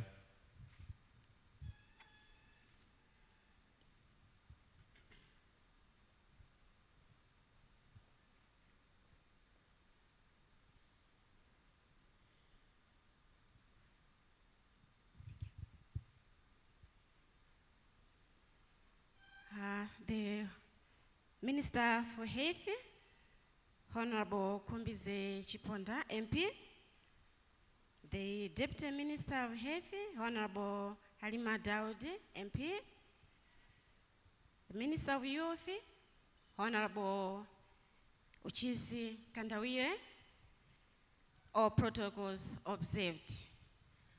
On behalf of the Minister of Gender, Community Development and Social Affairs, Honorable Jean Sendiza, MP, I stand before you this morning to present the commitment by the Minister of Gender towards the Family Planning 2030 vision that is being championed by the Ministry of Health. The commitment is as follows. The Minister of Gender, Community Development and Social Affairs commits to intensify the implementation of ending child and forced marriages, gender-based violence strategies, prevention of teenage pregnancies, out of school comprehensive sexuality education, engagement of boys and men on positive masculinity and linkage to community programming, which forms part of Malawi's Family Planning 2030 commitments. In addition, the ministry will lead in the implementation of the constitutional review on age of marriage, but also the review of the Marriage, Divorce, and Family Relations Act. This commitment I'm submitting today on behalf of the minister will be complemented or will be implemented through various interventions that the ministry has. And just to share you some of the few interventions that the ministry has that will complement to the achievement of this commitment. As you're aware, the ministry is in the lead in the ending of child marriage as well as also protection of the children. The ministry has a strategy on ending child marriage and it has various objectives. And through the various objectives like facilitating the positive change on cultural norms, attitudes, behavior, beliefs, and practices, and support and promote child marriages, increase access to quality, equitable, and relevant education, increase access to comprehensive sexuality education and sexual reproductive information services for adolescent girls and boys, strengthen incomes for girls, families, and communities, with provision of economic, that is, activities and livelihood opportunities, but also fostering and enabling legal and policy framework which is fully enforced to end child marriages, as well as strengthening multi-sectoral implementation and coordination mechanisms. Through these objectives, the ministry will continue to strengthen various activities like increasing awareness in the communities to end harmful cultural practices, but also engaging local authorities, the local leaders that are the gatekeepers in the communities to address child marriages, by also coming up with a parenting session on proper child care and child maintenance, withdrawing children from child marriages, but as well as also facilitating provision of support in various ways to ensure that the children, they go back to school and they remain in school, linking them also to various skills development initiatives, conducting participation activities for children like the Children's Parliament, which the ministry is already conducting, dialogue sessions for children, boys and girls, where they can also, that is, discuss issues or dangers of early marriages, economic empowerment of households through various programs like social cash transfer programs, but also engage law enforcers to enforce the laws, and encouraging communities to report cases of child marriages. Lobby with the NRB to intensify children, that is in mass registration, so that cases of the children can also be, that is, well handled, looking at the age of the children, and lobbying with Minister of Education to improve access to quality, equitable, relevant education and ensure safe environment for the children. The ministry is also working hand in hand with the Minister of Justice to make sure that the harmonization of the child-related laws are done, as well as also reviewing the Marriage, Divorce, and Family Relations Act. Through these interventions, therefore, the ministry will contribute to the commitment that we have presented here, that is to the achievement of the Family Planning 2030 commitments. And on behalf of the Minister of Gender, Community Development and Social Affairs, Honorable Jean Sendeza, I submit the commitment to the achievement of this vision. Thank you very much.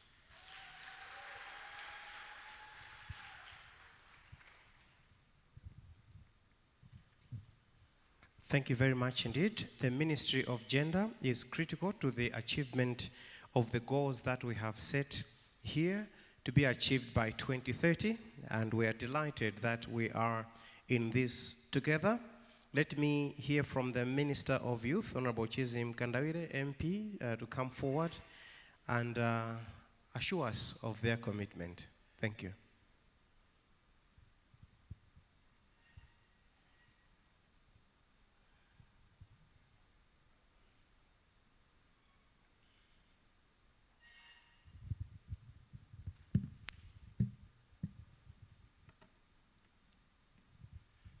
Minister of Health, Kumbize Chiponda Kandodo, Deputy Minister, all protocols observed.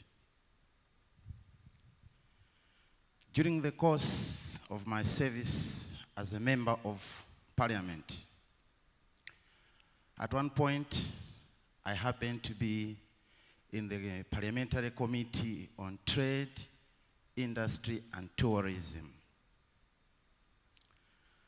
And in one of our assignments on oversight, we decided to visit Liwonde National Park to appreciate the challenges and successes they are registering on tourism as a national park. And in their presentation, one of the challenges that they highlighted was the overpopulation of elephants. They reported that these elephants were reaching very undesirable levels and were causing havoc for the park, such that they were breaking the park's fence and causing havoc in the fields for the surrounding communities. And this has led to conflicts between the park management and the communities. So the solution for the park was to translocate the elephants to Kasungu National Park. But now the question that came to my mind was, how about us, human beings? If we reach undesirable levels of population growth, where will we be translocated to? And come to think of this, elephants are just animals. They are expendable. They can be harvested if they so wish. But it's not the same with human beings. So today, as a deeply concerned minister, the minister that is responsible for the youth, a group of people that are very active sexually and are highly contributing to the population growth. I'm here today to read a statement of commitment to assure the Ministry of Health and our government that the Ministry of Youth and Sports, particularly the Department of Youth, is very, very committed to the Fp2030. Therefore, the statement goes as follows.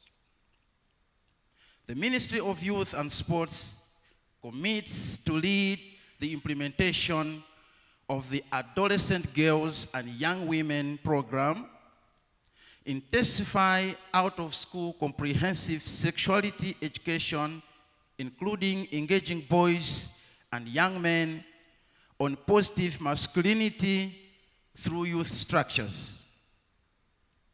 The ministry will further provide an enabling policy environment for community-based adolescent and youth access to sexual and reproductive health services and enhancement of youth engagement in decision-making as outlined in the Fp2030 commitments.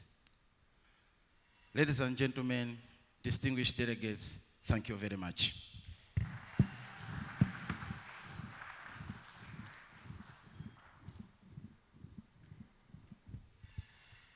Thank you so much, Minister of Youth. And to buttress the point that is coming from the Minister of Youth, he used his mobile phone to read the commitment from. He didn't print a hard copy like some of us born before computers would do. So he's not from the BBC generation. Thank you so much for that commitment, Ministry of Youth. I would like to invite the cultural troupe up front so that they can be performing while we now get into the signing of the commitments, having heard the statements from the key ministries of gender and youth.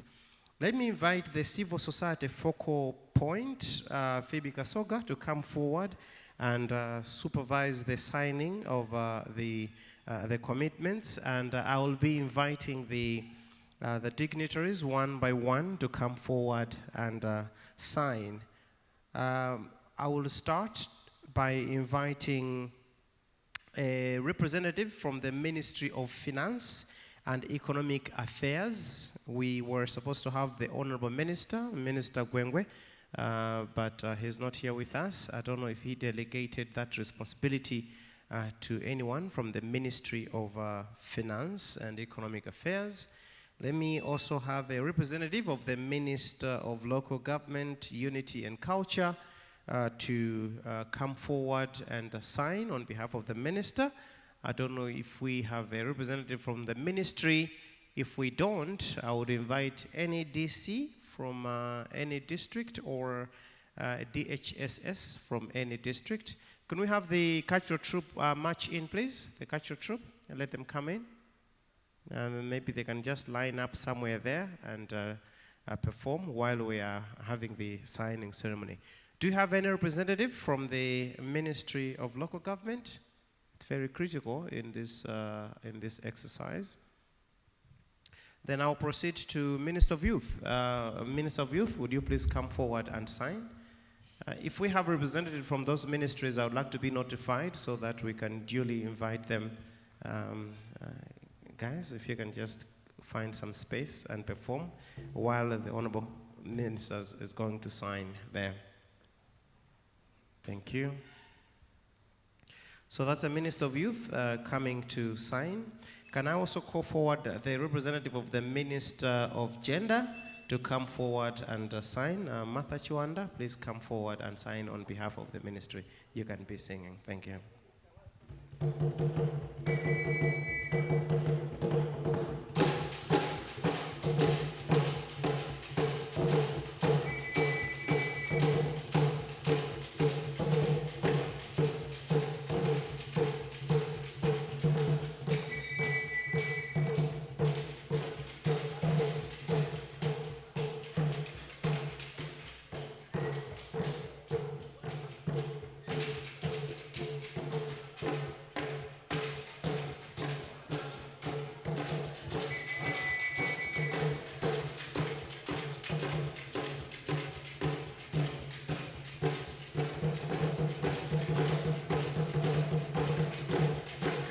Thank you.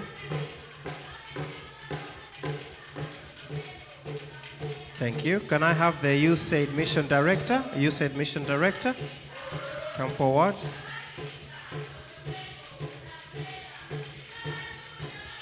The Acting Head of Mission, FCDO, please come forward.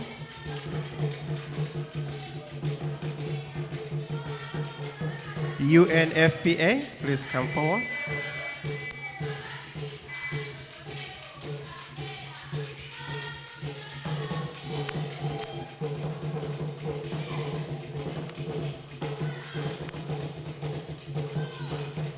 Dr. Masharia, please come forward.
Mary Mlombe. Mary, can you come forward, please? Mary Mlombe.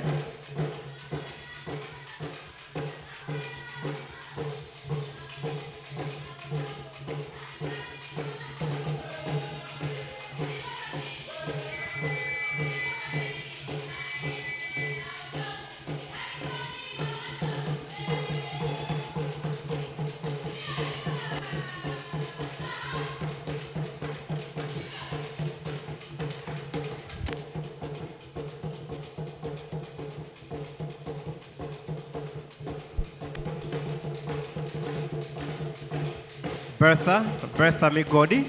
Bertha Migodi, please come forward. Bertha. Milika Mdala, if you can also just come forward and stand by. Milka.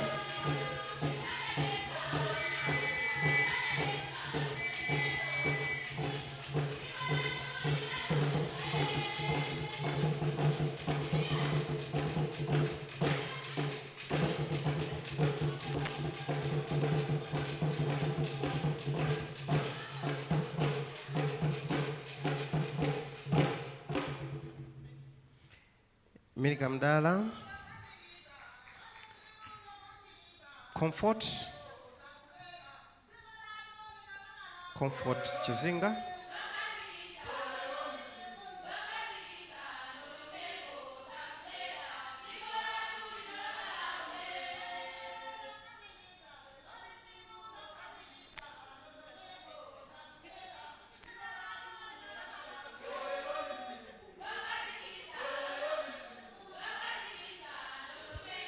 Thank you, Comfort.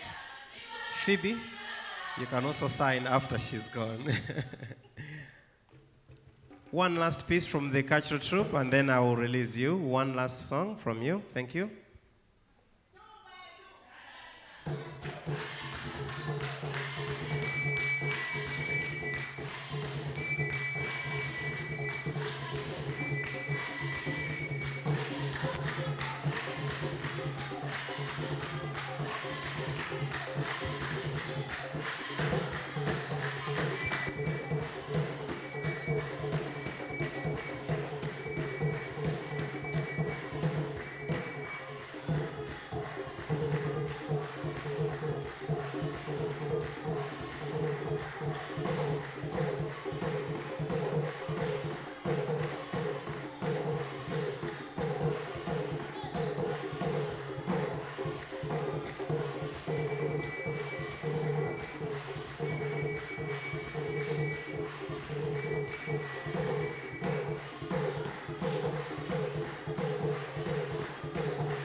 Thank you very much. Thank you so much.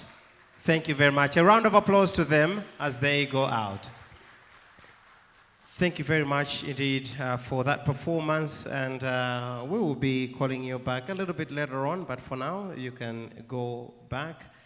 I would like to ask the hotel to come and turn down this AC.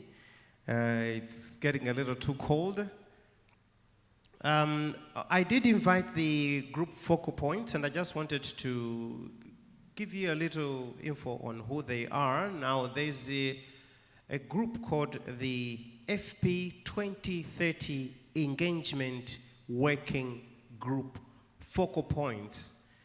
This is a special team that comprises of focal point representatives that are coming from different sectors. We have the civil society, we have the youth, we have donors, and a government agency.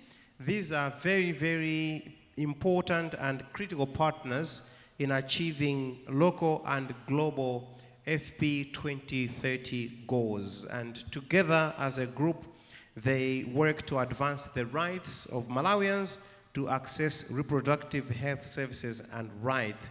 That is why we also invited them to come forward and sign.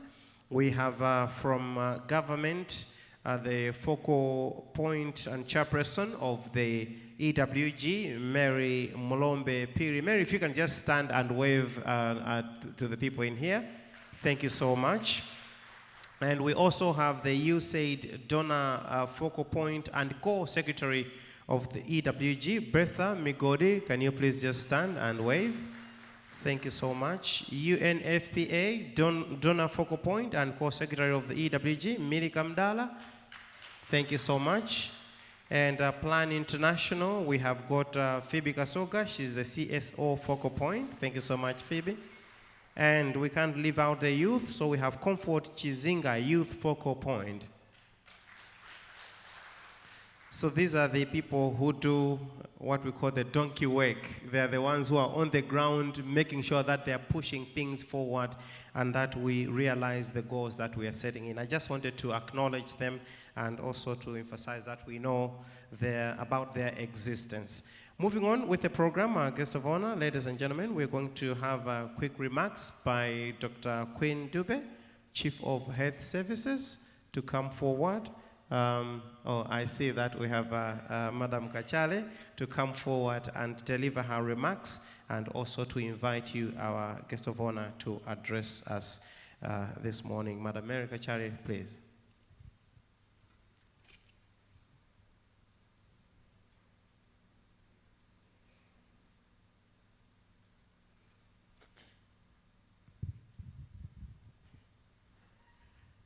Thank you very much, our Master of Ceremonies. I have a new name, Mary. Yes, I'm Fanny Kachale, working with the Reproductive Health Directorate. Honorable Kumbize Kandodo Chiponda, MP, our Minister for Health, Deputy Honorable Minister Halima Daud, MP,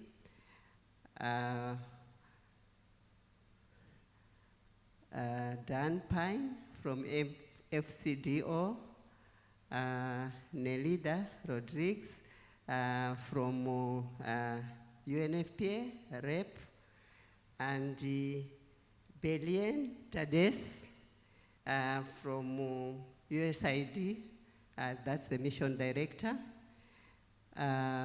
Dr. Sheila Macharia, our ESA Hub Director.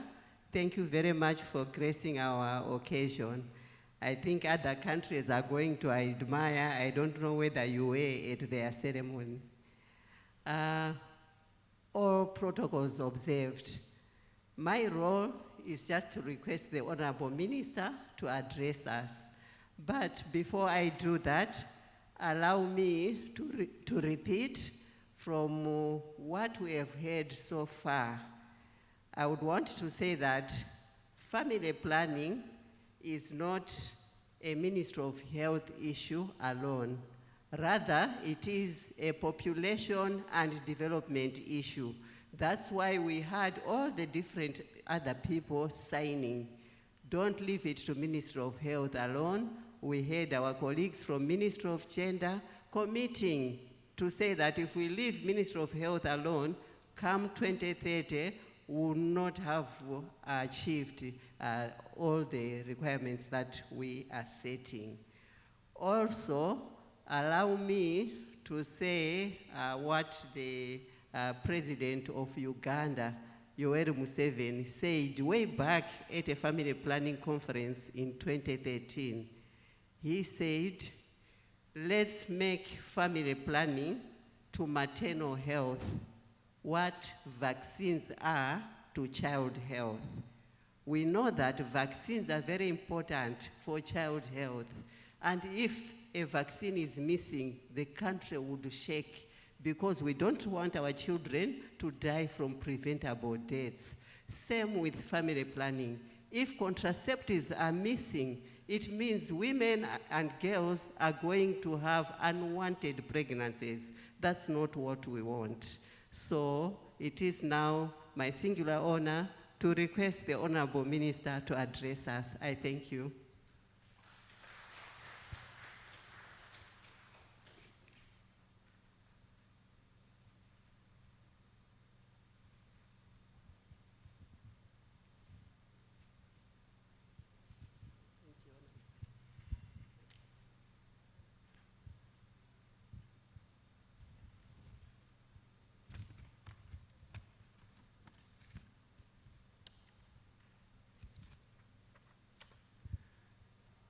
Thank you so much, our director, Dr. Fanny Kachare.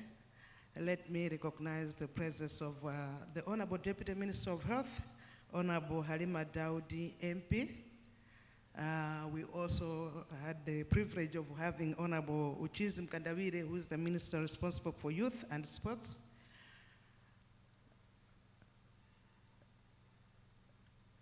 And let me also recognize the presence, apart from Dr. Kachale, I also have directors and deputy directors from the ministry. We also have the representative from the Ministry of Gender and Community Development amongst us. Thank you so much for gracing the occasion.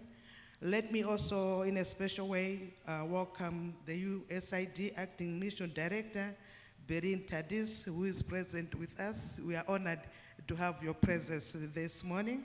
Let me also recognize the representative of FCDO, Deputy High Commissioner and Development Director, Mr. Dan Pine. Thank you for your presence. And also in a special way, let me also recognize the UNFPA country representative, Ms. Nerida Rodriguez, who is present this morning. It's an honor to have you. And also the Managing Director of Fp2030 EDA Hub, Dr. Shira Machiria. Thank you so much for making it to Malawi to be with us. We are so honored. We also had ministers, members of parliament. I think they have left for other duties, but we had the Honorable Gladys Ganda, who is the chairperson of the Budget Committee of Parliament. But she also represented the Women Caucus of Parliament. But we also had Honorable Chimwemwe Chipungu, who was also here representing the Health Committee of Parliament. Let me also recognize all FPA 2030 focal point persons who are present. Also representatives from CSOs. I've seen Mr. Maziko Matemba, who is also amongst us. And all stakeholders, there are just too many to mention. Mr. Elia Zuru, who is here. I've seen Dr. Shawa present. I've seen Mr. Nyasuru from AMREF present. There are so many who are present this morning. We thank you all for gracing the occasion. Let me also recognize Reverend Muhone. I've seen a few reverends who are present this morning. We do not take your presence for granted. You are an integral part of this whole thing. If we are going to achieve what we want to achieve about family planning by 2030, we need your involvement. So I'm very, very happy that you are here with us. Lastly, last but not least, let me also welcome all the media personnel who are present this morning. Good morning, everyone. I'm so excited and honored to be here to launch the Family Planning Commitments 2030 It is a very, very important subject which we are talking about. So in 1985, there was this girl, a very brilliant girl. She was doing Form 3, having passed JC, brilliant. She had gone through primary school level from standard 1 to standard 8, not repeating even a class. She was so young, she was 16. Unfortunately, she found herself pregnant. She's in a secondary school, pregnant.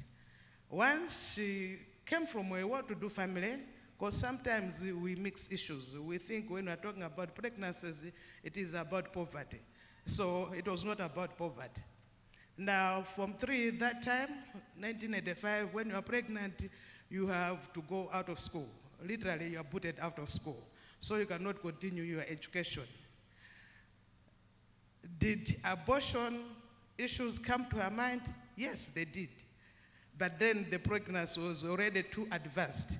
So issues of abortion, and in any case, availability of all these things which they have shown us today, they were not there. There was no easy access to family planning facilities. Even just information, it was not there. So she had to go out of school and to give birth to a baby girl, 1985. Fortunately, the parents, they were listening. They were kind parents. They were loving parents. They gave her an opportunity to go back to school, and she went back to school. Fortunately, she managed to go to Chasa College, and then later on, in 2020, she became the Minister of Health. And just truly is standing here.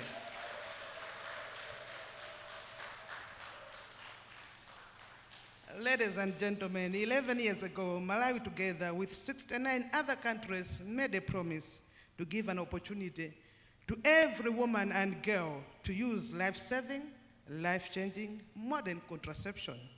The goal was to reach an additional 120 million users by the year 2020. I'm privileged and honored to be joining you today as we launch Malawi's commitment to the Family Planning 2030 Partnership, a successor partnership to the Family Planning 2020. The Family Planning 2030 commitments will take us up to the year 2030, which is also the year when we finalize implementation of the first implementation plan of the Malawi 2063 vision. As government, we are excited at the rekindling of this partnership because we see it as an enabler to mitigating against many social and economic barriers that hinder women from participating in development. Honorable members, ladies and gentlemen, family planning is not only a health issue, but one that affects development overall. Family planning aspects are often silent or implied and not seen to be at the heart of the socio-economic development, but they are a key to ensuring that every young girl, a woman, ably participates in developmental areas that as a country we need to accord more priority when it comes to program and indeed to funding. For example, when young girls and women cannot choose when to have children, they are inadvertently overtaken with childbearing at an early age, causing school dropout, limited time in community development projects, spend less time on economic ventures, which in turn lead to low wages, poor yields, and dependency. Such repercussions lead to low literacy levels, low pay, and less engagement, amongst others. As such, family planning enables us to reach out to every woman and young girl wishing to plan and space her best and help them realize the potential they wish to aspire. Accordingly, the government of Malawi commits to maintain our ambitious goal and raise the country's contraceptive preference for all women to 60% by the year 2030 from a baseline of 48.9% in year 2020. Our ambitious goal of reaching 60% of all women will challenge all stakeholders to think innovatively, reaching across sectors to ensure that every woman and girl wanting to plan and space their pregnancies are able to do so as we look to bring the commodities to the last mile. Distinguished ladies and gentlemen, under the FP 2020 partnership, Malawi registered tremendous progress as seen in the increase in uptake of modern contraceptive methods. The country already surpassed 60% use among the married women. As of year 2020, modern contraceptives prevalence stood at 62.1% among married women. However, when you consider all women, regardless of their marital status, contraceptive prevalence stood at 49%. Thus, Malawi had an 11% shortfall of the 60% target. This is the reason in itself to stand tall and be proud of many gains made during the Family Planning 2020 journey. Under the new Family Planning 2030, Malawi government is cognizant that there are still many women who would like to use contraception but are unable to do so for one reason or the other. Such women are said to have an unmet need for contraception. Today, this high unmet need for all women is at 22%. Let me come again. Today, there is a high unmet need of all women at 22%, whereas unmet need among married women is at 19%. As government, we would like to reduce unmet need for all women to 11% or less by the year 2030.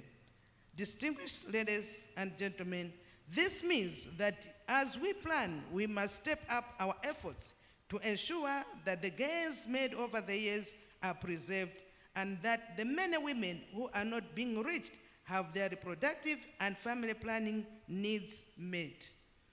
We must employ scalable interventions that work and look at high impact interventions so that we reach every woman and every girl who wants to use contraception but is unable to do so.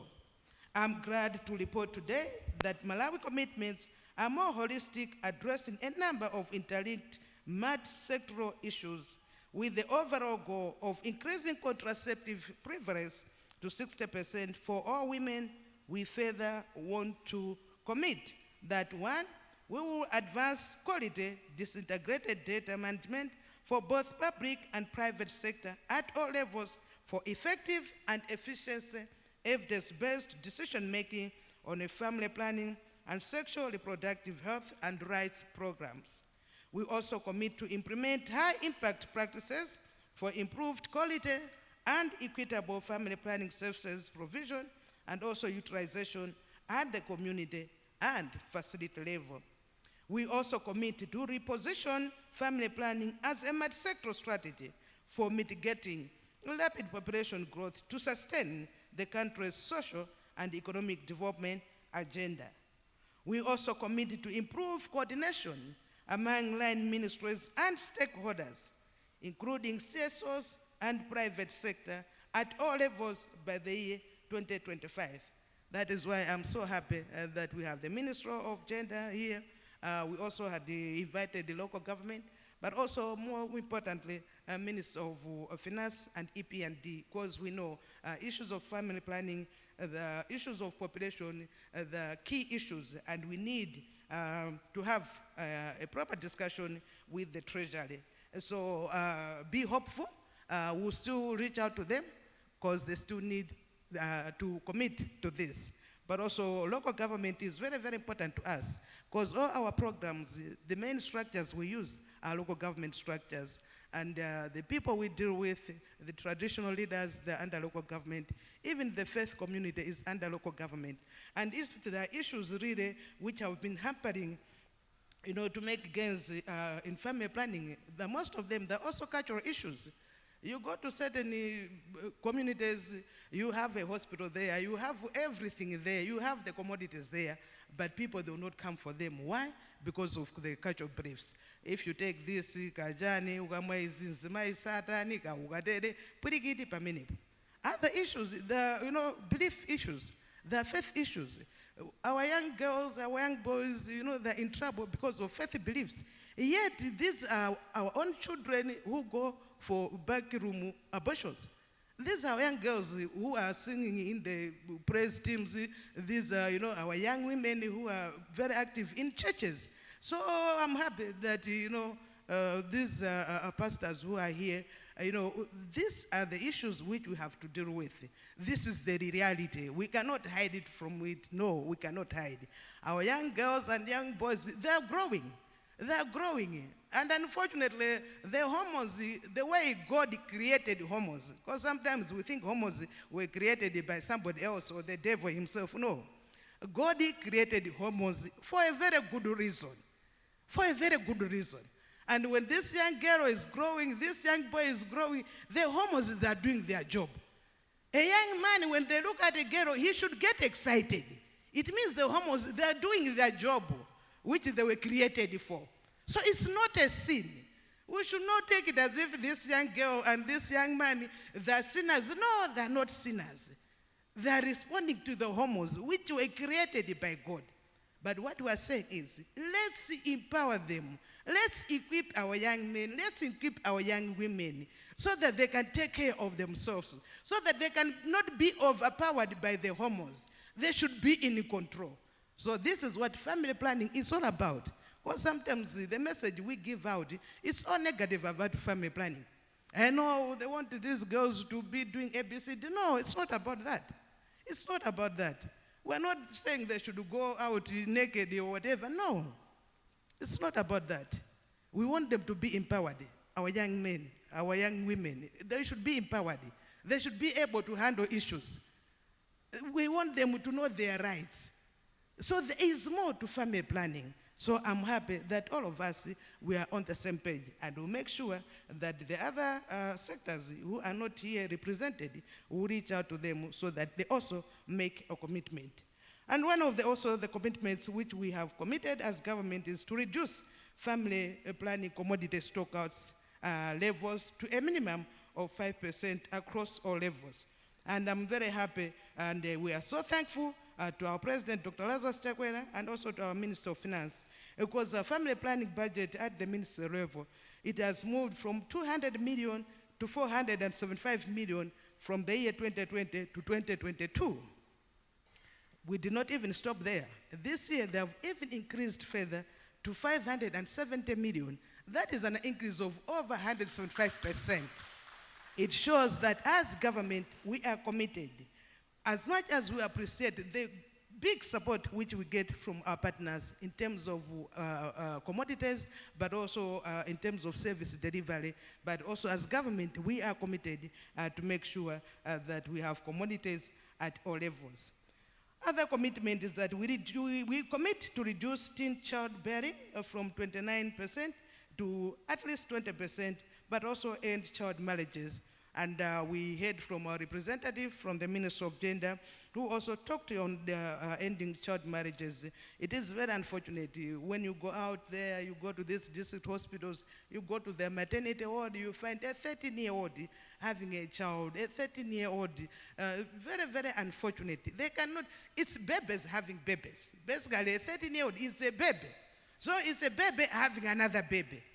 We cannot allow that, but it is our responsibility, collective responsibility, that we manage to take care of this and reduce the teen child bearing.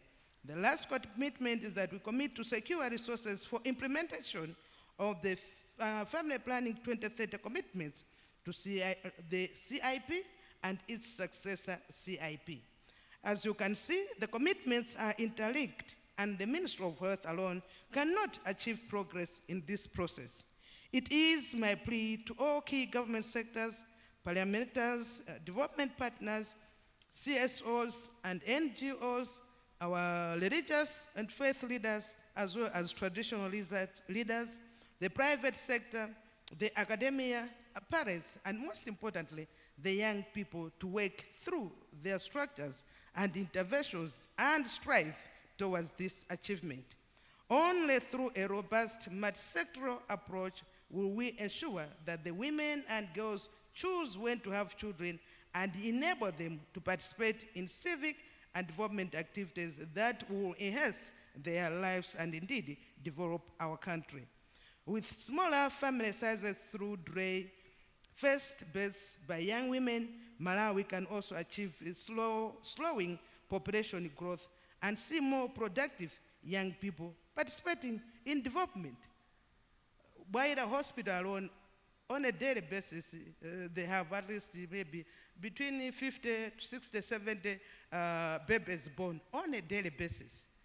Just Baira only. That means we need a classroom on a daily basis. We have to construct a classroom just to manage the children being born at Baira. And that is just one hospital. So can you imagine, Elirongwe? Because we are very good at complaining. We complain, government doesn't construct enough classrooms. We still have children under a tree. We still have children under a tree. We cannot have enough of everything at the rate we are going. We can't. We can't. We need to do something. We are not saying people they should not give birth. No, we are not saying that. But we are saying we need the proper spacing for the mother, or for the child, but also for the country to develop. We cannot be having to build the classrooms every day. It's not sustainable. It's not. It's not. So we need to do something, and that something has to be done by all of us as Malawians. I urge policymakers such as yourselves to prioritize issues of family planning and contraceptive use to enable Malawi to attain its socio-economic and development agenda. To this end, I must applaud the Malawi Fp2030 Engagement Working Group and all family planning stakeholders for isolating key issues articulated in such a way that our FP2030 are more encompassing and ambitious. And on this note, let me say thank you so much, Mr. Elia Zulu, the keynote speaker. You spoke very well. You touched on all issues regarding to family planning and what is it that our country we can do to move forward. That is the kind of analysis which we need. And it is my prayer and hope that that analysis needs to be shared with everybody else. We need to share it with our MPs because they represent the people. We need to share it with the politicians. We need to share it with the private sector. We need to share it with even the faith leaders. Because faith leaders, they also carry weight. There are certain communities, if the faith leader says, you are not going to get this vaccine, people are prepared to die because the faith leader has spoken. That's how powerful they are, and I've seen it. So we need all the constituents, the faith constituents, the academia, the traditional constituents, the political constituents, and the private sector constituents, and also the CSOs. CSOs help us spread this message. There are so many CSOs in Malawi, but most of them, we only see them 2024 when we are near the elections. But if they need to come out now, and these are the issues which we need more voices, issues of family planning. Because these are issues bearing on our economy, bearing on our development, bearing on our social life as well. So we need a lot of voices on this one. Reaching this end, let me once again thank our donors, our youth, our CSOs, all stakeholders.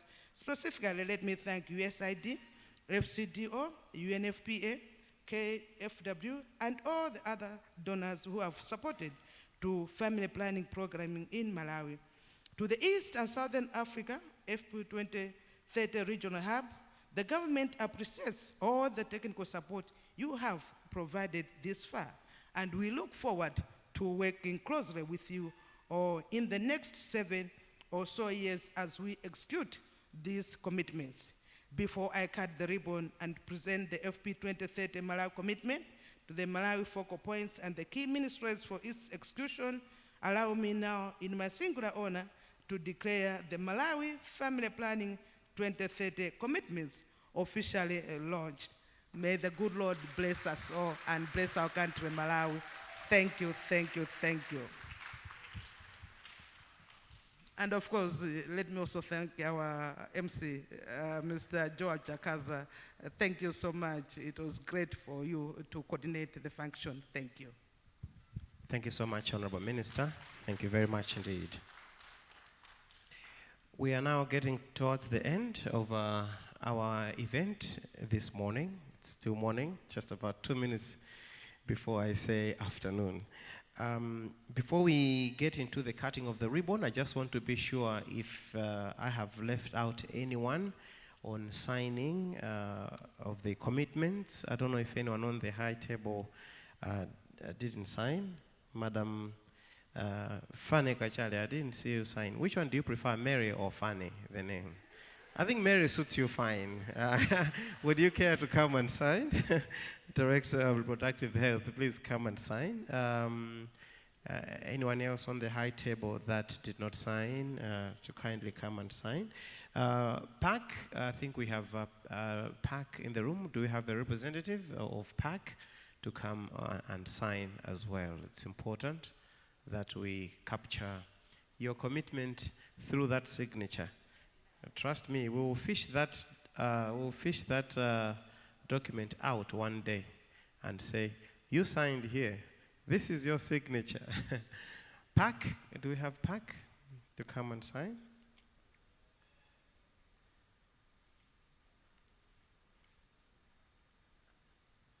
Thank you, Dr. Kachale.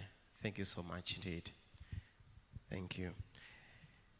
I'll now invite us to get into the cutting of the ribbon and the official launch of the FP2030 commitments.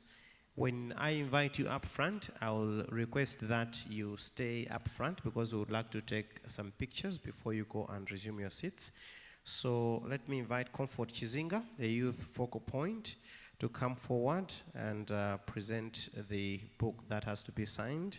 And the Minister of Health, kindly come forward to get a copy that you have to cut the ribbon. Honorable Minister, please. May I also have Sheila Masharia to come and be on standby so that you can receive a copy of the book. But for now, let me invite Comfort to hand over the book of commitments to the Minister of Health so that she can cut the ribbon.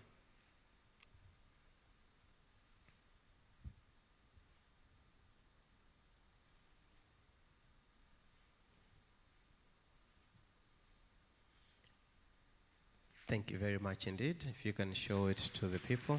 Thank you. Dr. Masharia, if you can go and receive that copy of Malawi's commitments. Honorable Minister, if you can hand over the copy to Dr. Sheila Masharia, Managing Director for FP2030 ISAHAB.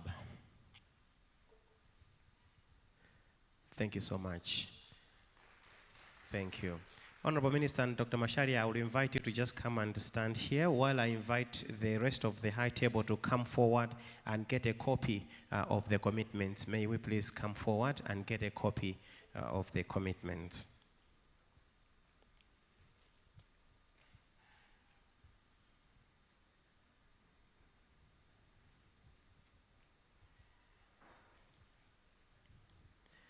A focal point.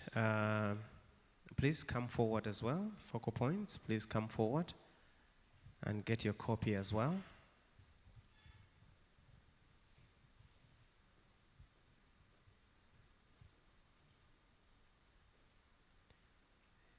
All the key representatives, we've got enough copies here for everyone.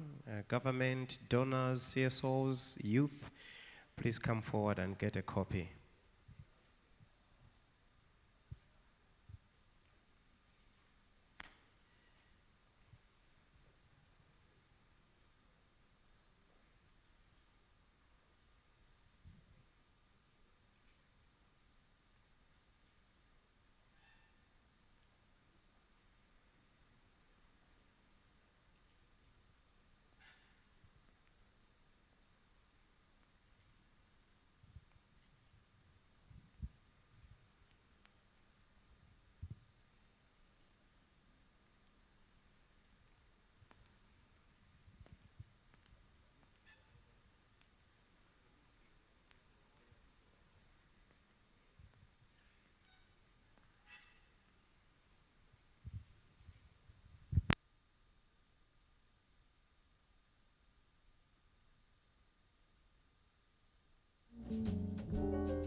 So the people are getting a copy of the commitments, and there's also a report, a summary report of the Family Planning 2020 assessment for their reading.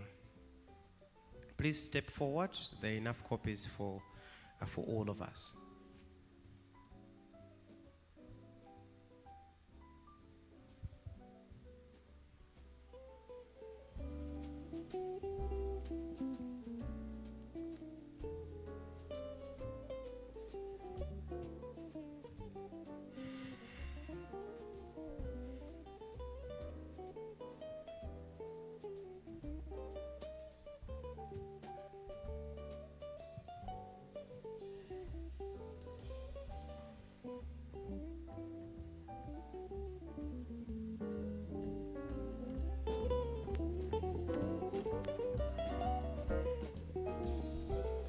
Thank you. May I now invite all of us to come forward for a group photo. The minister will stand where she is, and we can flank her, some on the left and some on the right. And make sure you've got a copy of the commitments, because I'll request you to raise it up high so that we can capture a picture. There's more space here on the left side.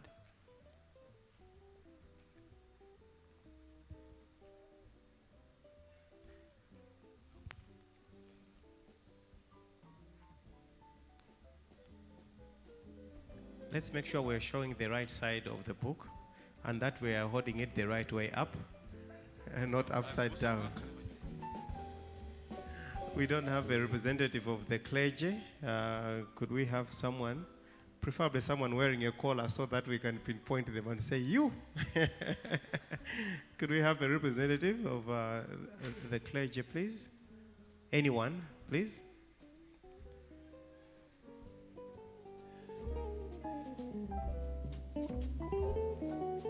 Yes, please step forward. There's a copy for you, sir.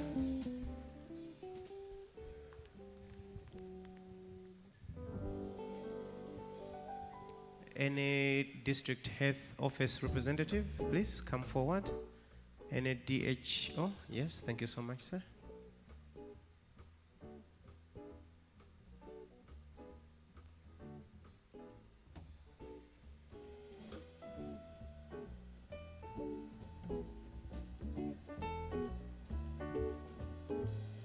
Family planning coordinator from the district. Any representative? Family planning coordinator from the district? Anyone? Thank you so much, sir. So after this group photo, I will request that the minister takes a picture with the high table, and then I will excuse you, and then the rest of the focal points and the rest of us can also take a group photo.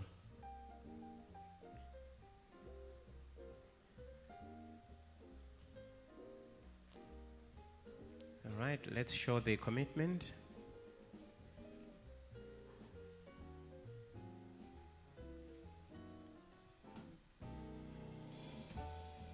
Thank you. The rest of us, let's just step aside and allow the high table to take a picture with the minister. The rest of us, let's just step aside. Don't go to sit just yet. I just want a picture with the high table first, and then the rest of us can go. The minister will stay and take a group photo in turns with the rest of us.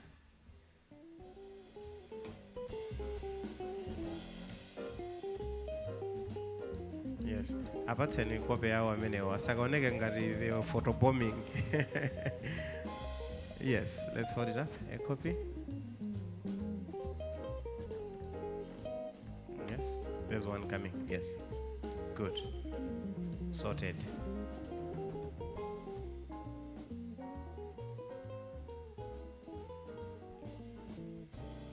Photographers, just give me a thumbs up if you're done, so that I can release the rest of them. Thank you. The rest of us can go. Honorable Minister, I will invite you to stay there.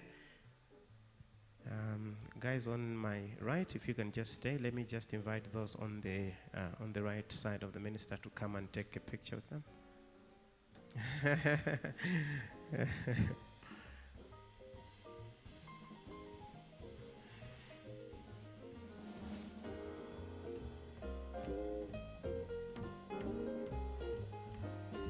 Thank you. The rest of us can go. The Honorable Minister will stay, and the rest of us, let's go and enjoy this moment with the Minister. It's a great day to remember, and we will mark this in our calendar as the day that we all committed to pushing the agenda, to committing to meeting the family planning targets by 2030. Remember, if you are taking any pictures and you'd like to post them on Facebook or any social media platform, you are encouraged to use the hashtag that we are using. It's MWFP2030. Thank you so much. You can go and resume your seats, ladies and gentlemen. And Honorable Minister, thank you so much for your indulgence. I was just saying you can post your pictures on social media. Remember to use hashtag MWFP2030 or MWFP2030 Launch so that we can make this event trend. It looks like we've exhausted all the activities on the program, and I would like to invite Reverend Mohone. I see he's still around. You opened with a word of prayer. Would you kindly come and close this meeting with a word of prayer as well? As he is coming forward, let me just acknowledge the role that Propel Health has played. This is a USAID funded project. They have given in a lot of contribution technically and financial to the FP2030 program. Let's give them a round of applause, Propel Health. Well done, well done. Thank you so much, Reverend Mohone. Shall we pray? Lord God Almighty, we want to thank you for being with us in this room as we began the launch. Thank you, Lord, that your presence has taken us through. Now that we have come to the end of this service, we may be going back to our homes. We ask you, Lord God Almighty, to accord traveling mercies unto each one of us till we reach our destinations. May now the grace of Lord Jesus Christ, the love of God, and the fellowship of the Holy Spirit, one God blessed forever, abide with each one of you from now and forevermore. Amen.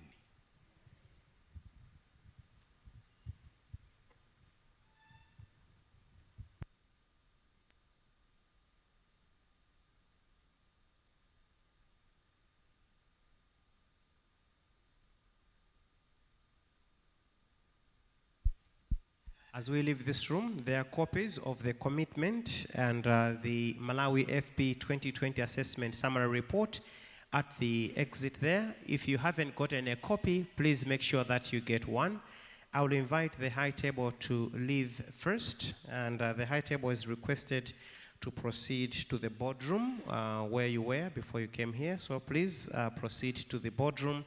And the rest of us, we are invited to lunch. There is lunch that has been set at the close to the swimming pool outside there. Thank you so much, ladies and gentlemen, for coming to attend this very, very important event. I wish you all the best as you return home. Thank you so much. May we stand as the high table takes leave of us. Thank you.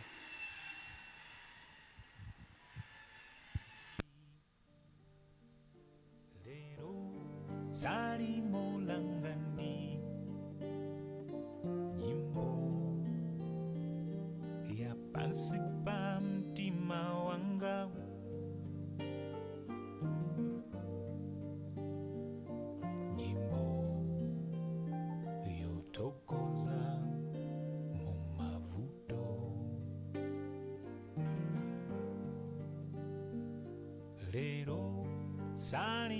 langandi, lero salimo langandi, nyimbo ya pansi pa mtima wanga,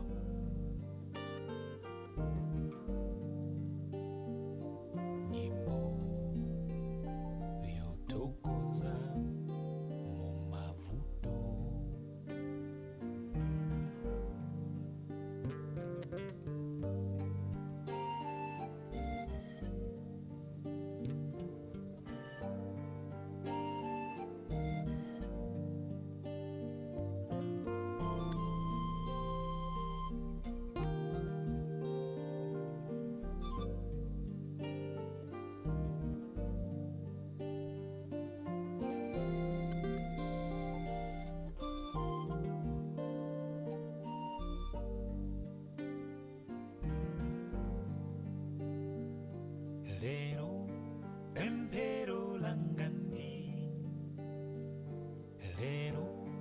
pemphero langani nyimbo ya pansi pa mtima wanga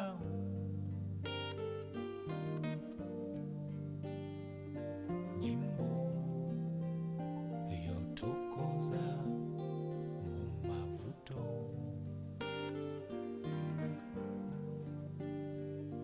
lero